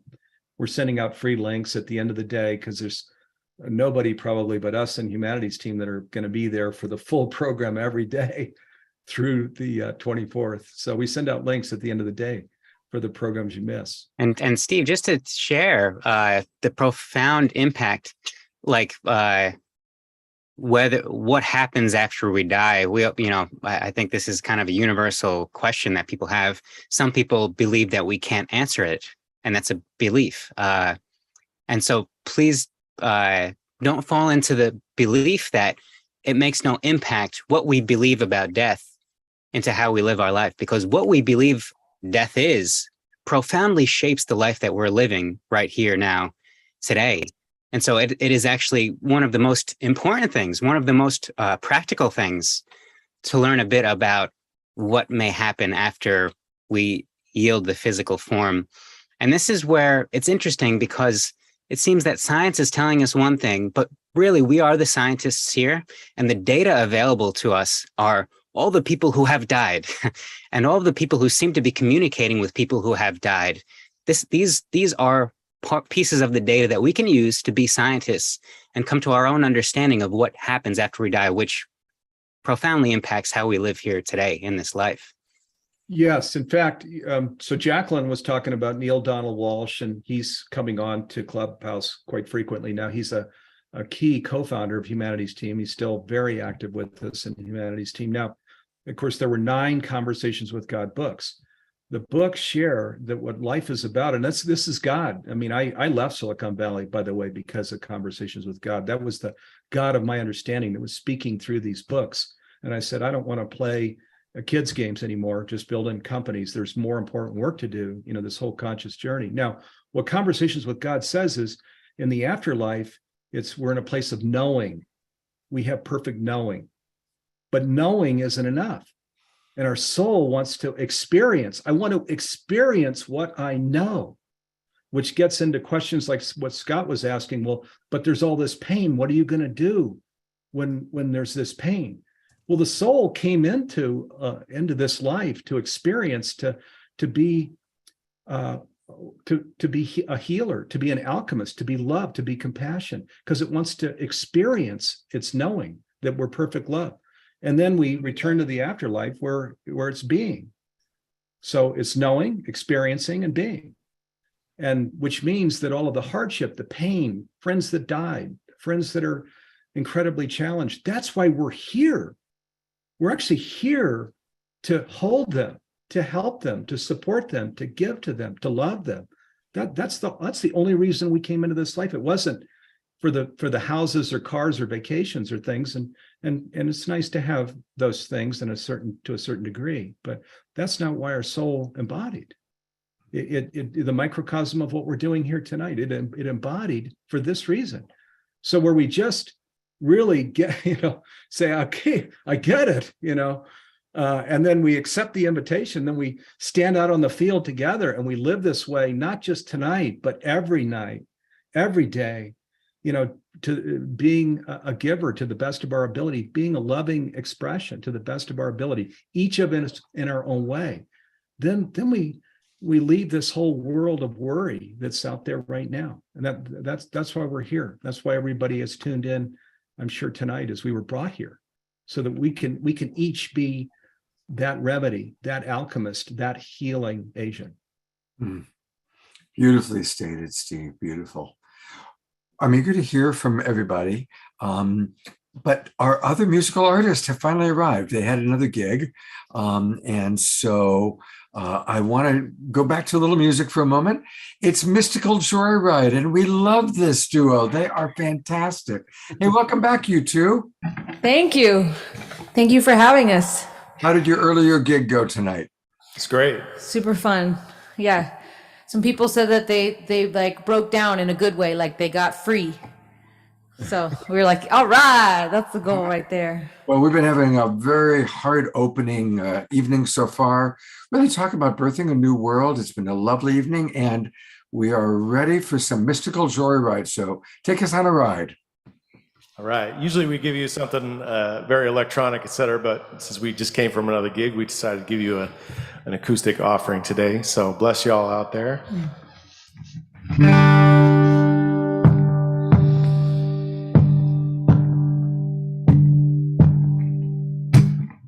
I want my third eye open wide. I want to see the truth.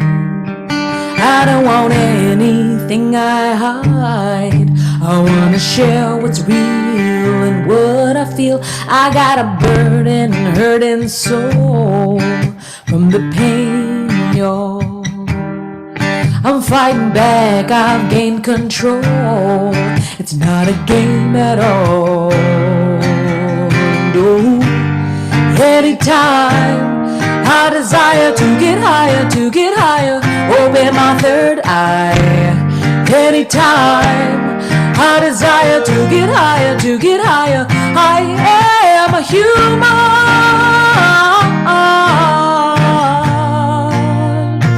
a magical human.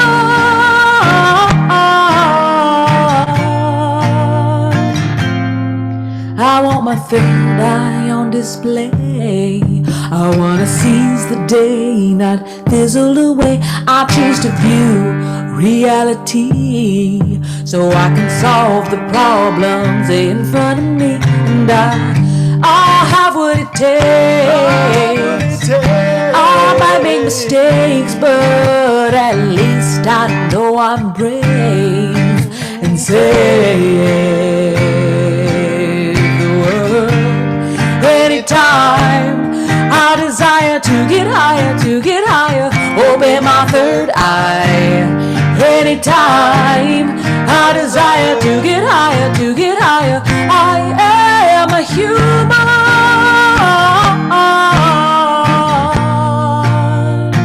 I am human.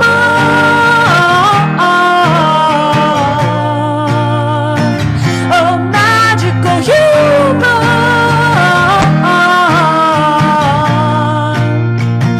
A magical human.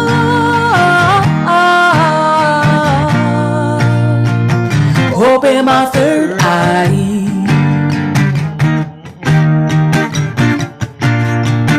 Open my third eye.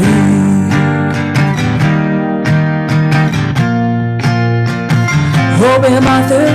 Everything is up to me and everything is up to you. Then anything that we can do. Open my third eye. If everything is up to me and everything is up to you, then we can make our dreams come true. Open my third eye. If everything is up to me and everything is up to you, then anything that we can do. Open my third eye. If everything is up to me and everything is up to you, then we can make our dreams come true. I am a human,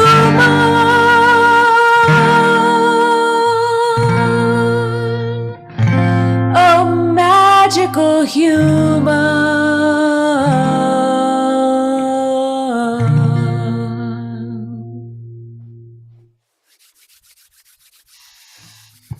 Wow. I'm going to go to gallery view. Let's give them some twinkles. Wasn't that powerful? Holy Moses. Yay! Holy Yeah, Moses. Yeah. You know, it's so funny how you were like apologizing. That's my favorite song I've ever heard you guys play. All right. Oh, sick. Oh, yeah. There was actually the very first song that we ever wrote together that we were like, oh my God, this is a vibe. We gotta make a band. It was the first Mystical Joyride song ever written. So yeah. What a perfect foundational piece for what the two of you have now created. And everybody, we can learn a lot more by going to their website. It's their name, mysticaljoyride.com. And I had the good pleasure. They've been on the show, I think 3 or 4 times now. I saw them live. We were all at the Soul Play Festival together. And come catch a Mystical Joyride experience. What do you got coming up next? I'm looking at your calendar here. The calendar is pretty much up to date as far as we've done all those things. The thing that we've got coming next is a baby coming out of Leah's tummy. Whoa! Wow! So we're kind of tapering down the show. We're doing December, so I think that might be our last live show this year, at least like at a venue or like the show we did earlier today. I think that might be our last live show of the year, because I think I've been performing the whole pregnancy, but I'm like starting to be 8 months, coming up on 8 months, and I think maybe today I was a little like, maybe it's time to start scaling it back a little bit. Feeling real pregnant. So. Well, how perfect that you're on a show with the theme of birthing a new world. I know. Because you're about to give birth to a whole new world in your reality, in your life. Absolutely. Wow. God bless you both. Well, they're going to close us out. Our final experience tonight will be a Mystical Joyride song. So stick around. It's so good to see both of you again. You too, Scott. Thanks for having us. Have we named the baby yet? Do we know the gender? Do we? None of the above. We're gonna wait till it comes to the delivery. Right. Okay. All right. Well, we will see you in a little bit. Yes. I'm going to go to Jacqueline. I know, speaking of children, she's got children that are going to be coming back into her reality in a moment. And so I'm going to go to Jacqueline and both her and Dr. Roshank and ask you two are collaborating. Tell us about your collaboration. Okay, I got to start this one. So, I created Dr. Roshanak into my reality. I say I manifested her, actually. So that's we have this. It's true. Beautiful. I didn't exist until Jacqueline brought me into being. We have a wonderful soul sister connection. We were very blessed to meet. I mean, the power of social media. We were very blessed to meet on the app called Clubhouse, and we've become family. And we really realized very quickly that we were both introduced to Neale Donald Walsch because of the app Clubhouse. And when he talked about Humanity's Team, and we really dug into the work that he does in the world, we knew without even a blink when we first talked about it, that it was something that we really wanted to help bring out to the world even further. And we knew that with a little help from a lot of friends on Clubhouse and a lot of love coming from our own hearts, that we would be able to support Humanity's Team in our best way possible by bringing these conversations that truly make a difference and that matter in a world like you are tonight, Scott. Just bringing people together to talk about consciousness, to help create understanding, to bring that awareness and to allow people to share their own opinions and their own voice. And, to be able to work with somebody like Dr. Roshanak that has such deep understanding of how our physical form works, but then to also know that she has this amazing ability to connect beyond, and so much about what we're talking about tonight, that ability to connect to her own divine being, and bring that to the world. So to be able to work beside someone like Dr. Roshanak has just been a gift for me. So I just manifested my own neuroscientist, and it's been the greatest gift, honestly. So Over I to feel you, very sister. fortunate. I'm Thank passing the you. mic. We look like sisters, don't we? So I do feel very fortunate, and it's amazing when we talk about oneness. This is another example of how we are so connected. We just need to find each other, and when we open up and we bring forth, and it's a little bit, Steve, what you were talking about before, when we bring forth who we truly are, our unique gifts and blessings, we are, every single one of us, as unique as our fingerprints, never to be seen before or after this moment in which we exist. And we are here by design. The probability of any of us existing, and at this age, is astronomically small. It is literally, scientifically, mathematically at the border of impossible. So I would suggest to all of us that we are here at this time, in this form, by design and with purpose. So understanding that can help to release us from the fear that grips us, that prevents us from showing our truest selves, and bring us into that state of being, of love, that allows us to expand. When we face failure, when we're in distress, which is what most people mean when they say stress, our brains respond very differently. In fact, they shut down, they disengage. And when we move into that state of love, somebody had written in the chat earlier, I believe it was Susan, who was talking about breathing. When you take a deep breath, and you let that out, just even one, you can feel immediately a change in your state of being. It's that simple. The way that our biology, our psychology, our psychic, spiritual being beautifully intertwines to create what we are and who we are in this reality we're experiencing, like Jacqueline manifesting me. It's true that when you put your very precious resource of attention on something, all the things that are associated with that will be working on an unconscious level in your brain that will bring to you, this idea of manifesting what you're looking for, what your goal is. And so you start to make associations you're not even sure you're making, because it's happening for you so quickly and on a level that you're not spending time and effort to do. So when Jacqueline wants something, and we work so well as a team because we really do support each other, and because really Jacqueline's amazing, let's be honest. And she says, well, should we do this? And I'm like, yeah, go ahead. And the next thing you know, the things that we thought about or we dreamed about, because we have this space where we bring each other out of fear and into love regularly, allows that expansiveness and that inclusion that will bring in. Look, when you pray, right, and you want something, if I said to you, hey, Steve, I have something for you, what would you do? You'd stick your hand out. You're like, yeah, okay. And that's how you receive.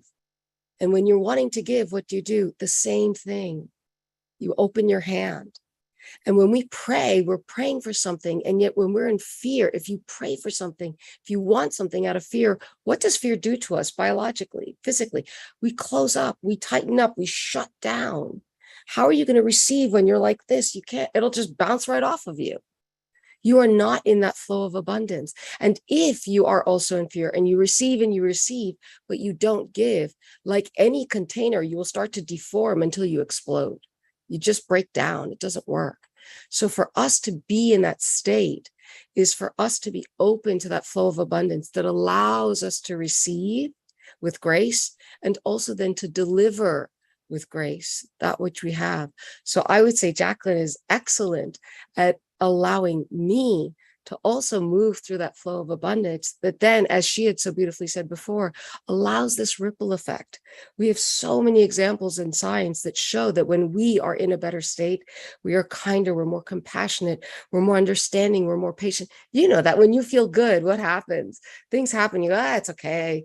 You actually reframe it for the other person. You give them the excuses, oh, they're having a bad day, or, or whatever. But when we're in a bad state, even the best of intentions, we will take that filter and we'll change it. And so having someone in your life that, or someone's in your life that bring you into that state of being of love in which we were all born changes everything. And Jacqueline, she's pure love. Now you know why I manifested that. That was a good you know, a beautiful friend, and I'd like to share this with everyone tonight. A beautiful friend of mine once said to me when we were talking about love, he said, you know, when you practice love and you show up as love, the lens in which you view the world is exactly that. And it starts to change all around you. And so I have a practice I like to share that I do every morning. And before I get out of bed every morning, the first thing that I do, even before my gratitude practice, is I say to myself, if love was a person, if that word love was a person, what would love think? So what are the thoughts that are going through our head the first thing when we wake up in the morning? What would love say? So what are the words, and how can we really be conscious in every moment, the words that are coming out of our mouth? And what would love do? And how can we take that love and put it out into our hands and give it out to the world? And in that practice that I have every day is in the moments that I get to see love and experience love, like the beautiful lens in which we just saw from our last performance. I love that, you know, where we get to see life through a different lens. And when we see life through the lens of love, as Dr. Roshanak was just talking about, we then get to see everything differently. We show up differently, and we don't just see war. We don't just see poverty. We don't just see need. Instead, we are putting out the way we are viewing the world. And there is so much beauty in our world, and there is so much abundance in our world. And we don't ever want to forget those beautiful moments, because in those now moments, when we go take the time to smell the flowers, or to listen to the birds, or to pet your cat on your lap, whatever it is for you, and to be in true connection with each other, like we have spent tonight, this is how we change it all, right? Because we're all showing up as our true selves. Love completely changes our perspective, our attention, our perception. And that, you know, we think of the brain as this box where input and output and input and output. And what we don't realize is how dynamic it is. All life is dynamic. In biology, stasis is death. All things are always changing. We have changed each other tonight, bringing each other into these different states of being. This is the tremendous power that we each have to influence, and to remember that each of us, unfortunately, we were born in love, but then there were bugs in our programming that disabused us of this truth, and bringing each other back into that truth through experience, through connection, through everyday action changes this world. Because first, you yourself feel better. And when you yourself feel better, and that is the first thing that we learn through the science of giving, is the first reward comes to you, right? Biologically speaking, then you bring that out, as I mentioned, to others. And this ripple effect is the win-win situation of how you individually improve your own condition. And then because of that improvement, make that space and treat others. Your behavior changes differently. You treat others differently. That allows them then to come into that better state of being. And we think that one person can't make a difference, but look at how each one of you had made a difference today, whether it's the comments that you put in, or the energy of just being here, or what we've heard from each other. It is so true that every single moment we color. This is consciousness, is the qualia, the beauty of a sunrise, the joy in a child's laughter. How do you describe that? We can't. But that qualia, that is that consciousness that we want to bring ourselves and each other into. And that's something that we dance around with science. We try to bring that understanding of the intangible, of the divine, into being. But it's really the art of living that allows us to create this beautiful life for ourselves and each other. You two are both just so magnificent. And I want to let people know how they can get more of you. We'll go first to this wonderful organization that Jacqueline is very involved in, 365give.ca. And of course, this was based a little bit on what she spoke about earlier, the beautiful practice that she started with her 3-year-old son of just giving a little bit each day. And again, it's 365give.ca. And I'm going to go to the About Us page. And there it is. There's the TEDx talk that's got 7.5 million views. Is that correct? I don't know for sure. I know it's over 7. That's all I can tell you. Amazing. I don't check Amazing. every day.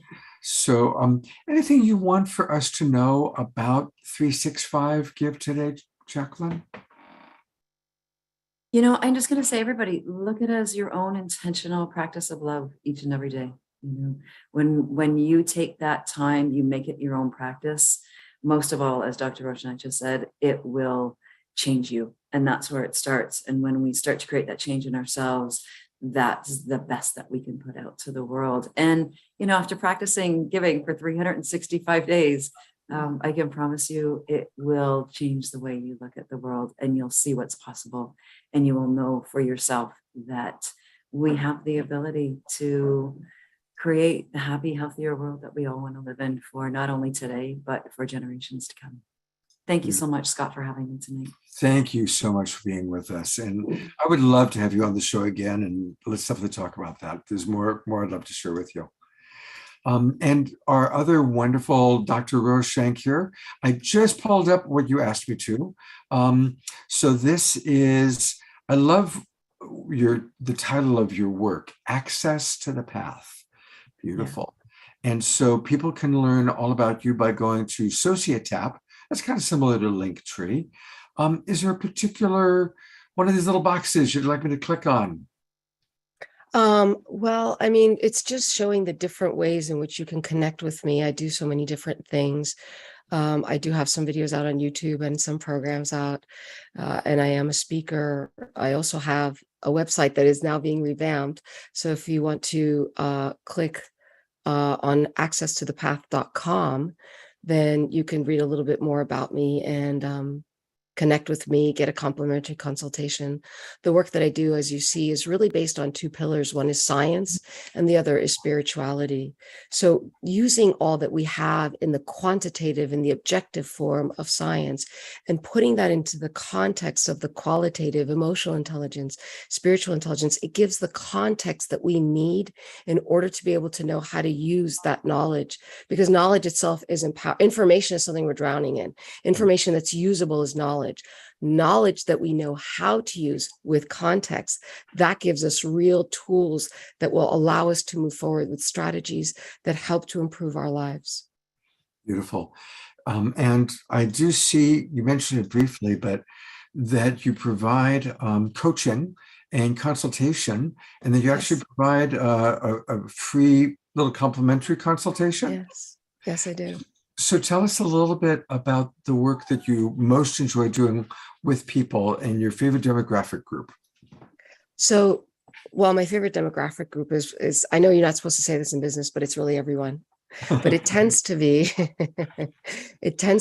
more, and there's a very small margin between them, 45 to 55. And then the second one is 35 to 45. And marginally more females than males. But typically the work that I do is in transformation. I work as a consultant and an advisor, and it's really helping people to find both fulfillment and achievement. There are so many people who are very successful financially and yet find that their world is empty. They don't have the joy they wish they had. They are successful according to what that narrative is that is success. And we don't want to die with the number one regret of the dying, which is I wish I'd lived a life that was true to myself and not what others wanted for me. This is from the book, The 5 Regrets of the Dying, that Bronnie Ware wrote, who's a hospice nurse. And she polled all these people as they were passing away. And all of them have to do with really connecting. So what I really most love to do is to help people to understand what gifts and blessings they have, to release them, to bring those forth. And then that, to me, it's my mission is to improve the human condition. My vision is to create a world in which we all thrive. I like to use the example of Michelangelo, for whom the moniker Renaissance Man was created. He was so great at so many things, and yet he connected with him as a sculptor most of all. And he's created some of the most enduring, beloved, renowned, recognized sculptures known to man. And people would come to him and say, Michelangelo, you're a genius, you're amazing. How do you create these masterpieces? And he would say, I don't create anything. I simply see the sculpture trapped in marble and I set it free. He had the vision and the understanding that we are all masterpieces that are created by the master. And it is unfortunate that the narratives and the stories and the events of our lives are like those layers of marble that trap us. He used for his tools a chisel and hammer. Me, I use science and spirituality. This is what I most love to do, is to help release the masterpiece in every single one of us. Beautiful. God bless you. That's such a beautiful sharing. When I just before my wife passed away, before we knew she had a illness, we went to Italy, and we were there for quite a while. And being in Florence and then in Rome is when I really discovered Michelangelo. I mean, obviously I'd heard of him, but it was once we were there looking at his work, studying, and one of the interesting things is that, most people know it took him 7 years to do the Sistine Chapel. Mm-hmm. And he was so poisoned by all the paint and all that happened that he wasn't even there for the grand opening. He went back home to die. And yet he lived another 45 years. How somehow life, and he was just sure that he was done because he was so sick from all. Right. And yet God gave him another 45 years. And do you know what? What? He signed the receipt for the Sistine Chapel, Michelangelo, sculptor. Oh, that's interesting. That's interesting. It's so important to know and to be honest with we have so many different aspects, but with the part of you that you are meant to most bring into this world, because people need it. We feel that what we have is not enough, but there is at least one person waiting out there. Their destiny is waiting for you to come and fill their cup. What each of us bring forth with our own resonance is look, we've all been saying the same thing, but with different voices, and different people resonate with that. And that's the beauty of it, is understanding that your validation, your confirmation for your existence was in your birth, period.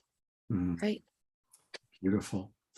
My dog is going, Dad, it's everything okay. But I got to wrap up a couple more things. Dr. Rauschenk, likewise, I sure hope you'll come back and be on the show again. Thank you so much. Thank you so much. And I do want to take a minute. We're going to, of course, close by going to Steve and Timothy one last time. Last thing will be a final song from Mystical Joyride. But I do want to remind everybody that next weekend is going to be an amazing weekend for the Global Peace Tribe. It's our very first retreat in person. We're all going to be together, and it's going to be very special. It's taking place in Sedona, Arizona. And here are just a few of the people that are participating in our retreat. So many wonderful things are happening. Of course, Omar Shah will be there. And so many of the people that you've seen on camera will be there in person. And it turns out that Larissa Stowe, one of my favorite musical artists, she's co-hosted many shows with me. She just bought 12 acres outside of Sedona in Cornville, and they're having their land blessing the same weekend that we're going to be there. So we're all going to collaborate on that. So that's going to be pretty amazing. And always part of the plan was that we also are participating in the Super Conscious Music Festival. That's also going to be happening that weekend. Also, Jaya Lakshmi and Ananda are going to be performing, and we're going to go see them play. So there's going to be a lot of music, 2 different DJ night events, but then during the days, play shops with so many of your favorite Global Peace Tribe presenters, Connie and Andrew, Deborah Giusti talking about Ascension, Tangela, Krista and Nicole doing a special play shop that they've designed for us, and on and on and on. So there is still an opportunity to come be in Sedona with us. I'll put into the chat box how you can register or get more information about it. Come be with us. It's going to be very, very special. Now, I understand many of you will not be able to join us For those of you who have registered for this season, we are going to live stream out most of it. So you'll have to go to globalpeacetribe.com. You'll be sent a special code that will show you how to go in, get into the live stream, and we'll post on globalpeacetribe.com all the different events, Friday, Saturday, Sunday, and Monday, that we'll be live streaming. So if you can, join us live. If you can't be with us live, then at least make sure that you've registered for this season of The Awakening World so that you can join all the live stream, including Daniel Brinkley, who's going to be our keynote speaker, probably a week from tonight, and lots of wonderful music and lots of wonderful events. So definitely, please do join us. And there he is. I just noticed the wild abbot of the Mystic Monastery is going to be joining us. Jerry lived in Sedona. He's going to take us on Monday afternoon to a cave, a magical cave that very few people there even know about, but Jerry knows about it because he's Jerry.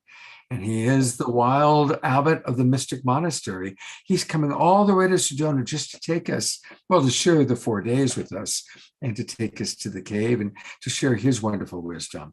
So Jerry, we're really looking forward to seeing you in person next weekend. Yes, it's going to be a mystical experience inside the cave. It's going to be great. Thank you, Jerry. Looking forward to seeing you. And there's so much more. Bart Smythe is coming. He's a world-class healer, and he's going to be doing healings for people all 4 days. So there's a lot to look forward to. Hope you can join us. Of course, if not in person, you can join us online as long as you've registered for this season. All right. I'm going to go back to Steve and Timothy one last time. And anything else you want to make sure that all of our people know for your big event that started today? Congratulations. Yes, and so you can Google Global Oneness Day, Global Oneness Summit, and you can get to the summit and check it out. I mean, it's so amazing, and so many people have given so much. We've just given you a little thumbnail here during this program, but I know you'll love it. I want to also just thank everybody, Timothy, Ken, Dr. Roshank, Jacqueline, Scott, these musical artists, Aaron, who brought in Charity Water.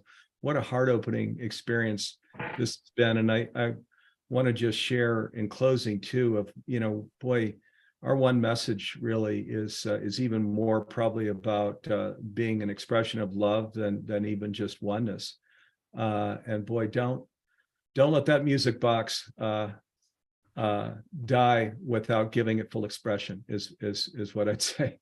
Let it all out. Each of us in our own way. We're each called to a different station in life. There have been beautiful examples of love in music, in charity, in practices out in the world. And my knowing is that if we go all the way out to what we're called to, all the way out into the fullness of what we're called to, that's a beautiful life. Beautiful. Thank you. And one more time, just to remind everybody, I just put it into the chat box, but for those of you watching on Facebook, go to humanitiesteam.org /Global Oneness Summit, or you'll also see where you can just click, and that opens you up, and that's where you can then sign up for free. Look at all these amazing presenters. Steve, almost all of these people have been on our show, and they're all just amazing, beautiful souls. So you've got just a fantastic team on Humanity's Team. And thank you for putting all of this together. There's one other thing I wanted to let people know that, Humanity's Team main project that they do is they've got this incredible streaming platform. And it's incredible, the programs that you've put together. I'll just see what's pulling up right here. There's Neale Donald Walsch, of course, Higher Love, Quantum Sex, and the Art of Conscious Coupling, Conscious Leadership with Steve himself, Building a Prosperous Business Through Conscious Practices, and check out their library. Their library is phenomenal. They've got all these master classes with just some of the great teachers: Wayne Dyer, God bless his soul, James Twyman, Greg Braden, Bruce Lipton, Lynn McTaggart, It goes on and on. Reverend Michael. We didn't get a chance to have as much time with Ken Foster today as I'd hoped, but Ken is a great coach. So discover your soul's purpose with Michael Beckwith and Neale Donald Walsch. Forbidden Science with Greg Braden and Nassim Haramein. So many amazing people that you've pulled together. And this is all part of your streaming platform. And Steve, tell us a little bit, how do people get this platform? How do they pick it up? Let me let Timothy talk about that, because again, he was actually the designer, visionary of the platform. Perfect. Tim, so you can, so it is a membership, and you can certainly sign up for the membership, which is the Humanities Stream Plus membership, and you get access to everything that you see, which is right now. So just stay tuned, because as we're a nonprofit, Humanities Team is a nonprofit, our price, we're continuing to even lower this price and make it even more affordable. So stay with us. We may be announcing something along these lines soon. But even furthermore, if you're not a member, most, if not every masterclass that is on there.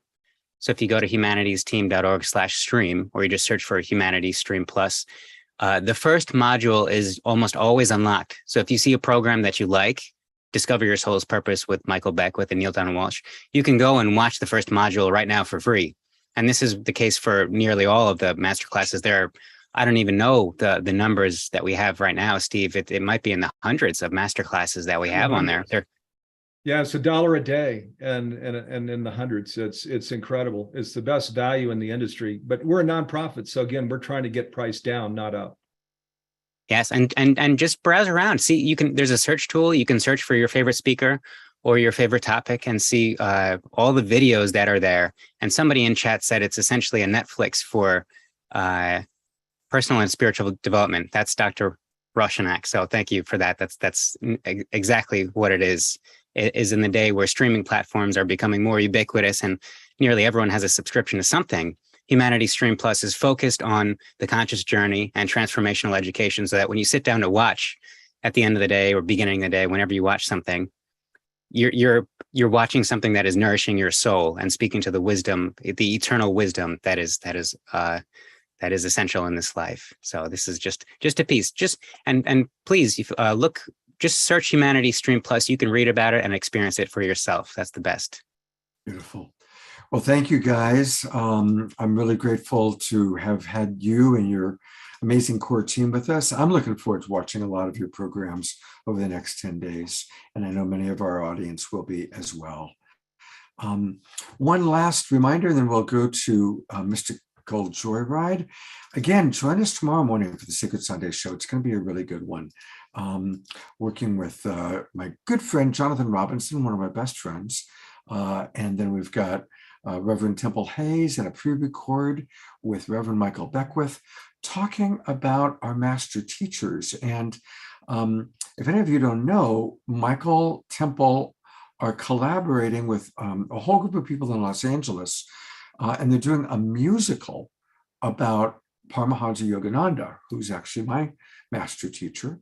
And so we're going to be learning more about that amazing event that's going to be taking place in LA starting November 17th. And this musical is going on at the Biltmore Hotel in downtown LA live on November 17th. And that's where he passed away. That's where he had his Mahasamadhi. So that's a very incredible experience. We're going to learn all about that tomorrow morning on the Sacred Sunday show, 10 o'clock in the morning, Pacific time, 1 o'clock Eastern. All right, it is time for us to close with some more wonderful mystical joyride. All right. So part of birthing a new world is reconnecting with each other, like we're doing now, and reconnecting with the environment, because I feel like in the modern era, a lot of us have become disconnected in our own little cubicles, in our own apartments. And that's where a lot of the pain comes from. And so it's really important that we rewild ourselves, reconnect and get back in the flow and let life live us.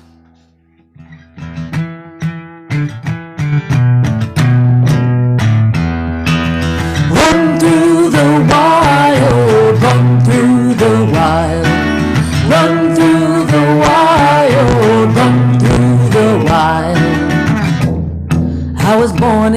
city, hungry for nature and trees. I became a robot, shallow and left on my knees, desperate for connection to my true identity. I hear the voice calling, the wild, wild calling me.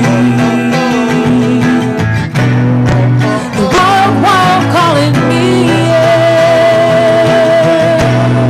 And it go like run through the wild, run through the wild, run through the wild, run through the wild child, run through the wild, run through the wild, run through the wild, run through the wild child.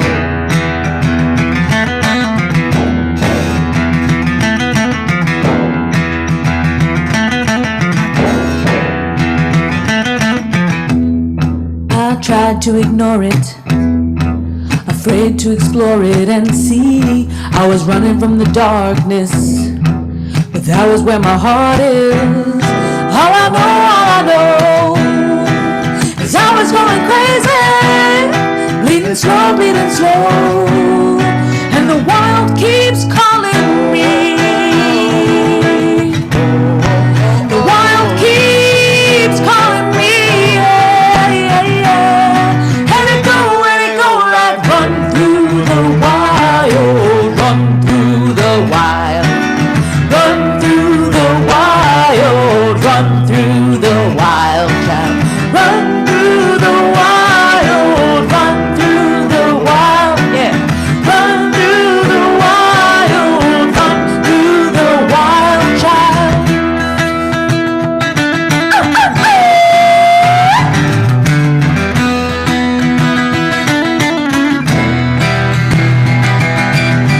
Open up, bloom like a flower.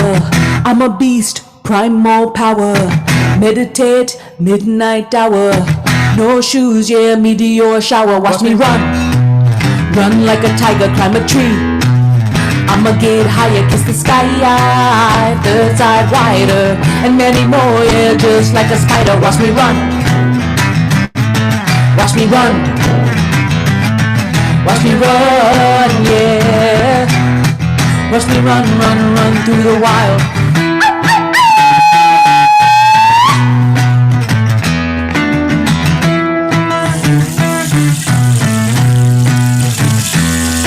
Blessed spirits, we are far from the bones of our ancestors. Show us the way through this cosmic forest, for we are not greater than the trees. We are the wild.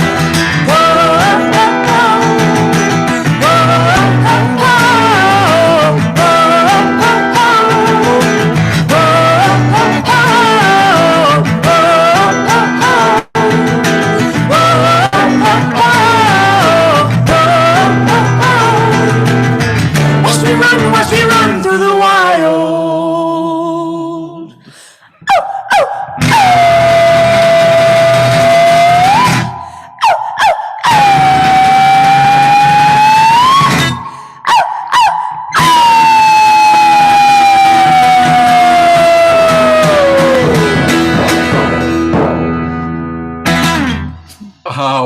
Oh, let's go all turn on our cameras and twinkle. That was amazing.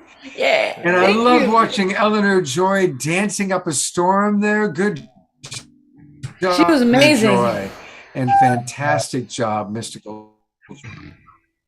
And I think she shares this often, 80 years young. 80 years young. Wonderful. Yes. Yeah. And you had her up there dancing. Happy birthday to Dia, one of our regulars. A big happy birthday to you, Dia. Thank you, you two. You are fantastic. Thank you. And, Thank you for having us again. Oh, absolutely. And stay in touch. I was born on Christmas Day. Maybe you'll have a Christmas baby. Ah. Yeah. And definitely we'll have you on the show. Let us know as soon as you're available. Love to have you on again. All right. Thank you. All right, everybody. Well, what a wonderful show this has been. And thank you again to all of the presenters, of course, to Omashar. Hope to see all of you tomorrow morning, and have a beautiful, beautiful Saturday night. And also big hello to those watching the replay. You know, thousands of people end up watching the replay. So whether you're watching this live now or you're extraterrestrials watching this thousands of years from now, studying what took place that caused the great planetary transformation, all are welcome. And we say namaste to each and every one of you. Take care, everybody. Good night. See you soon. Okay. Good night.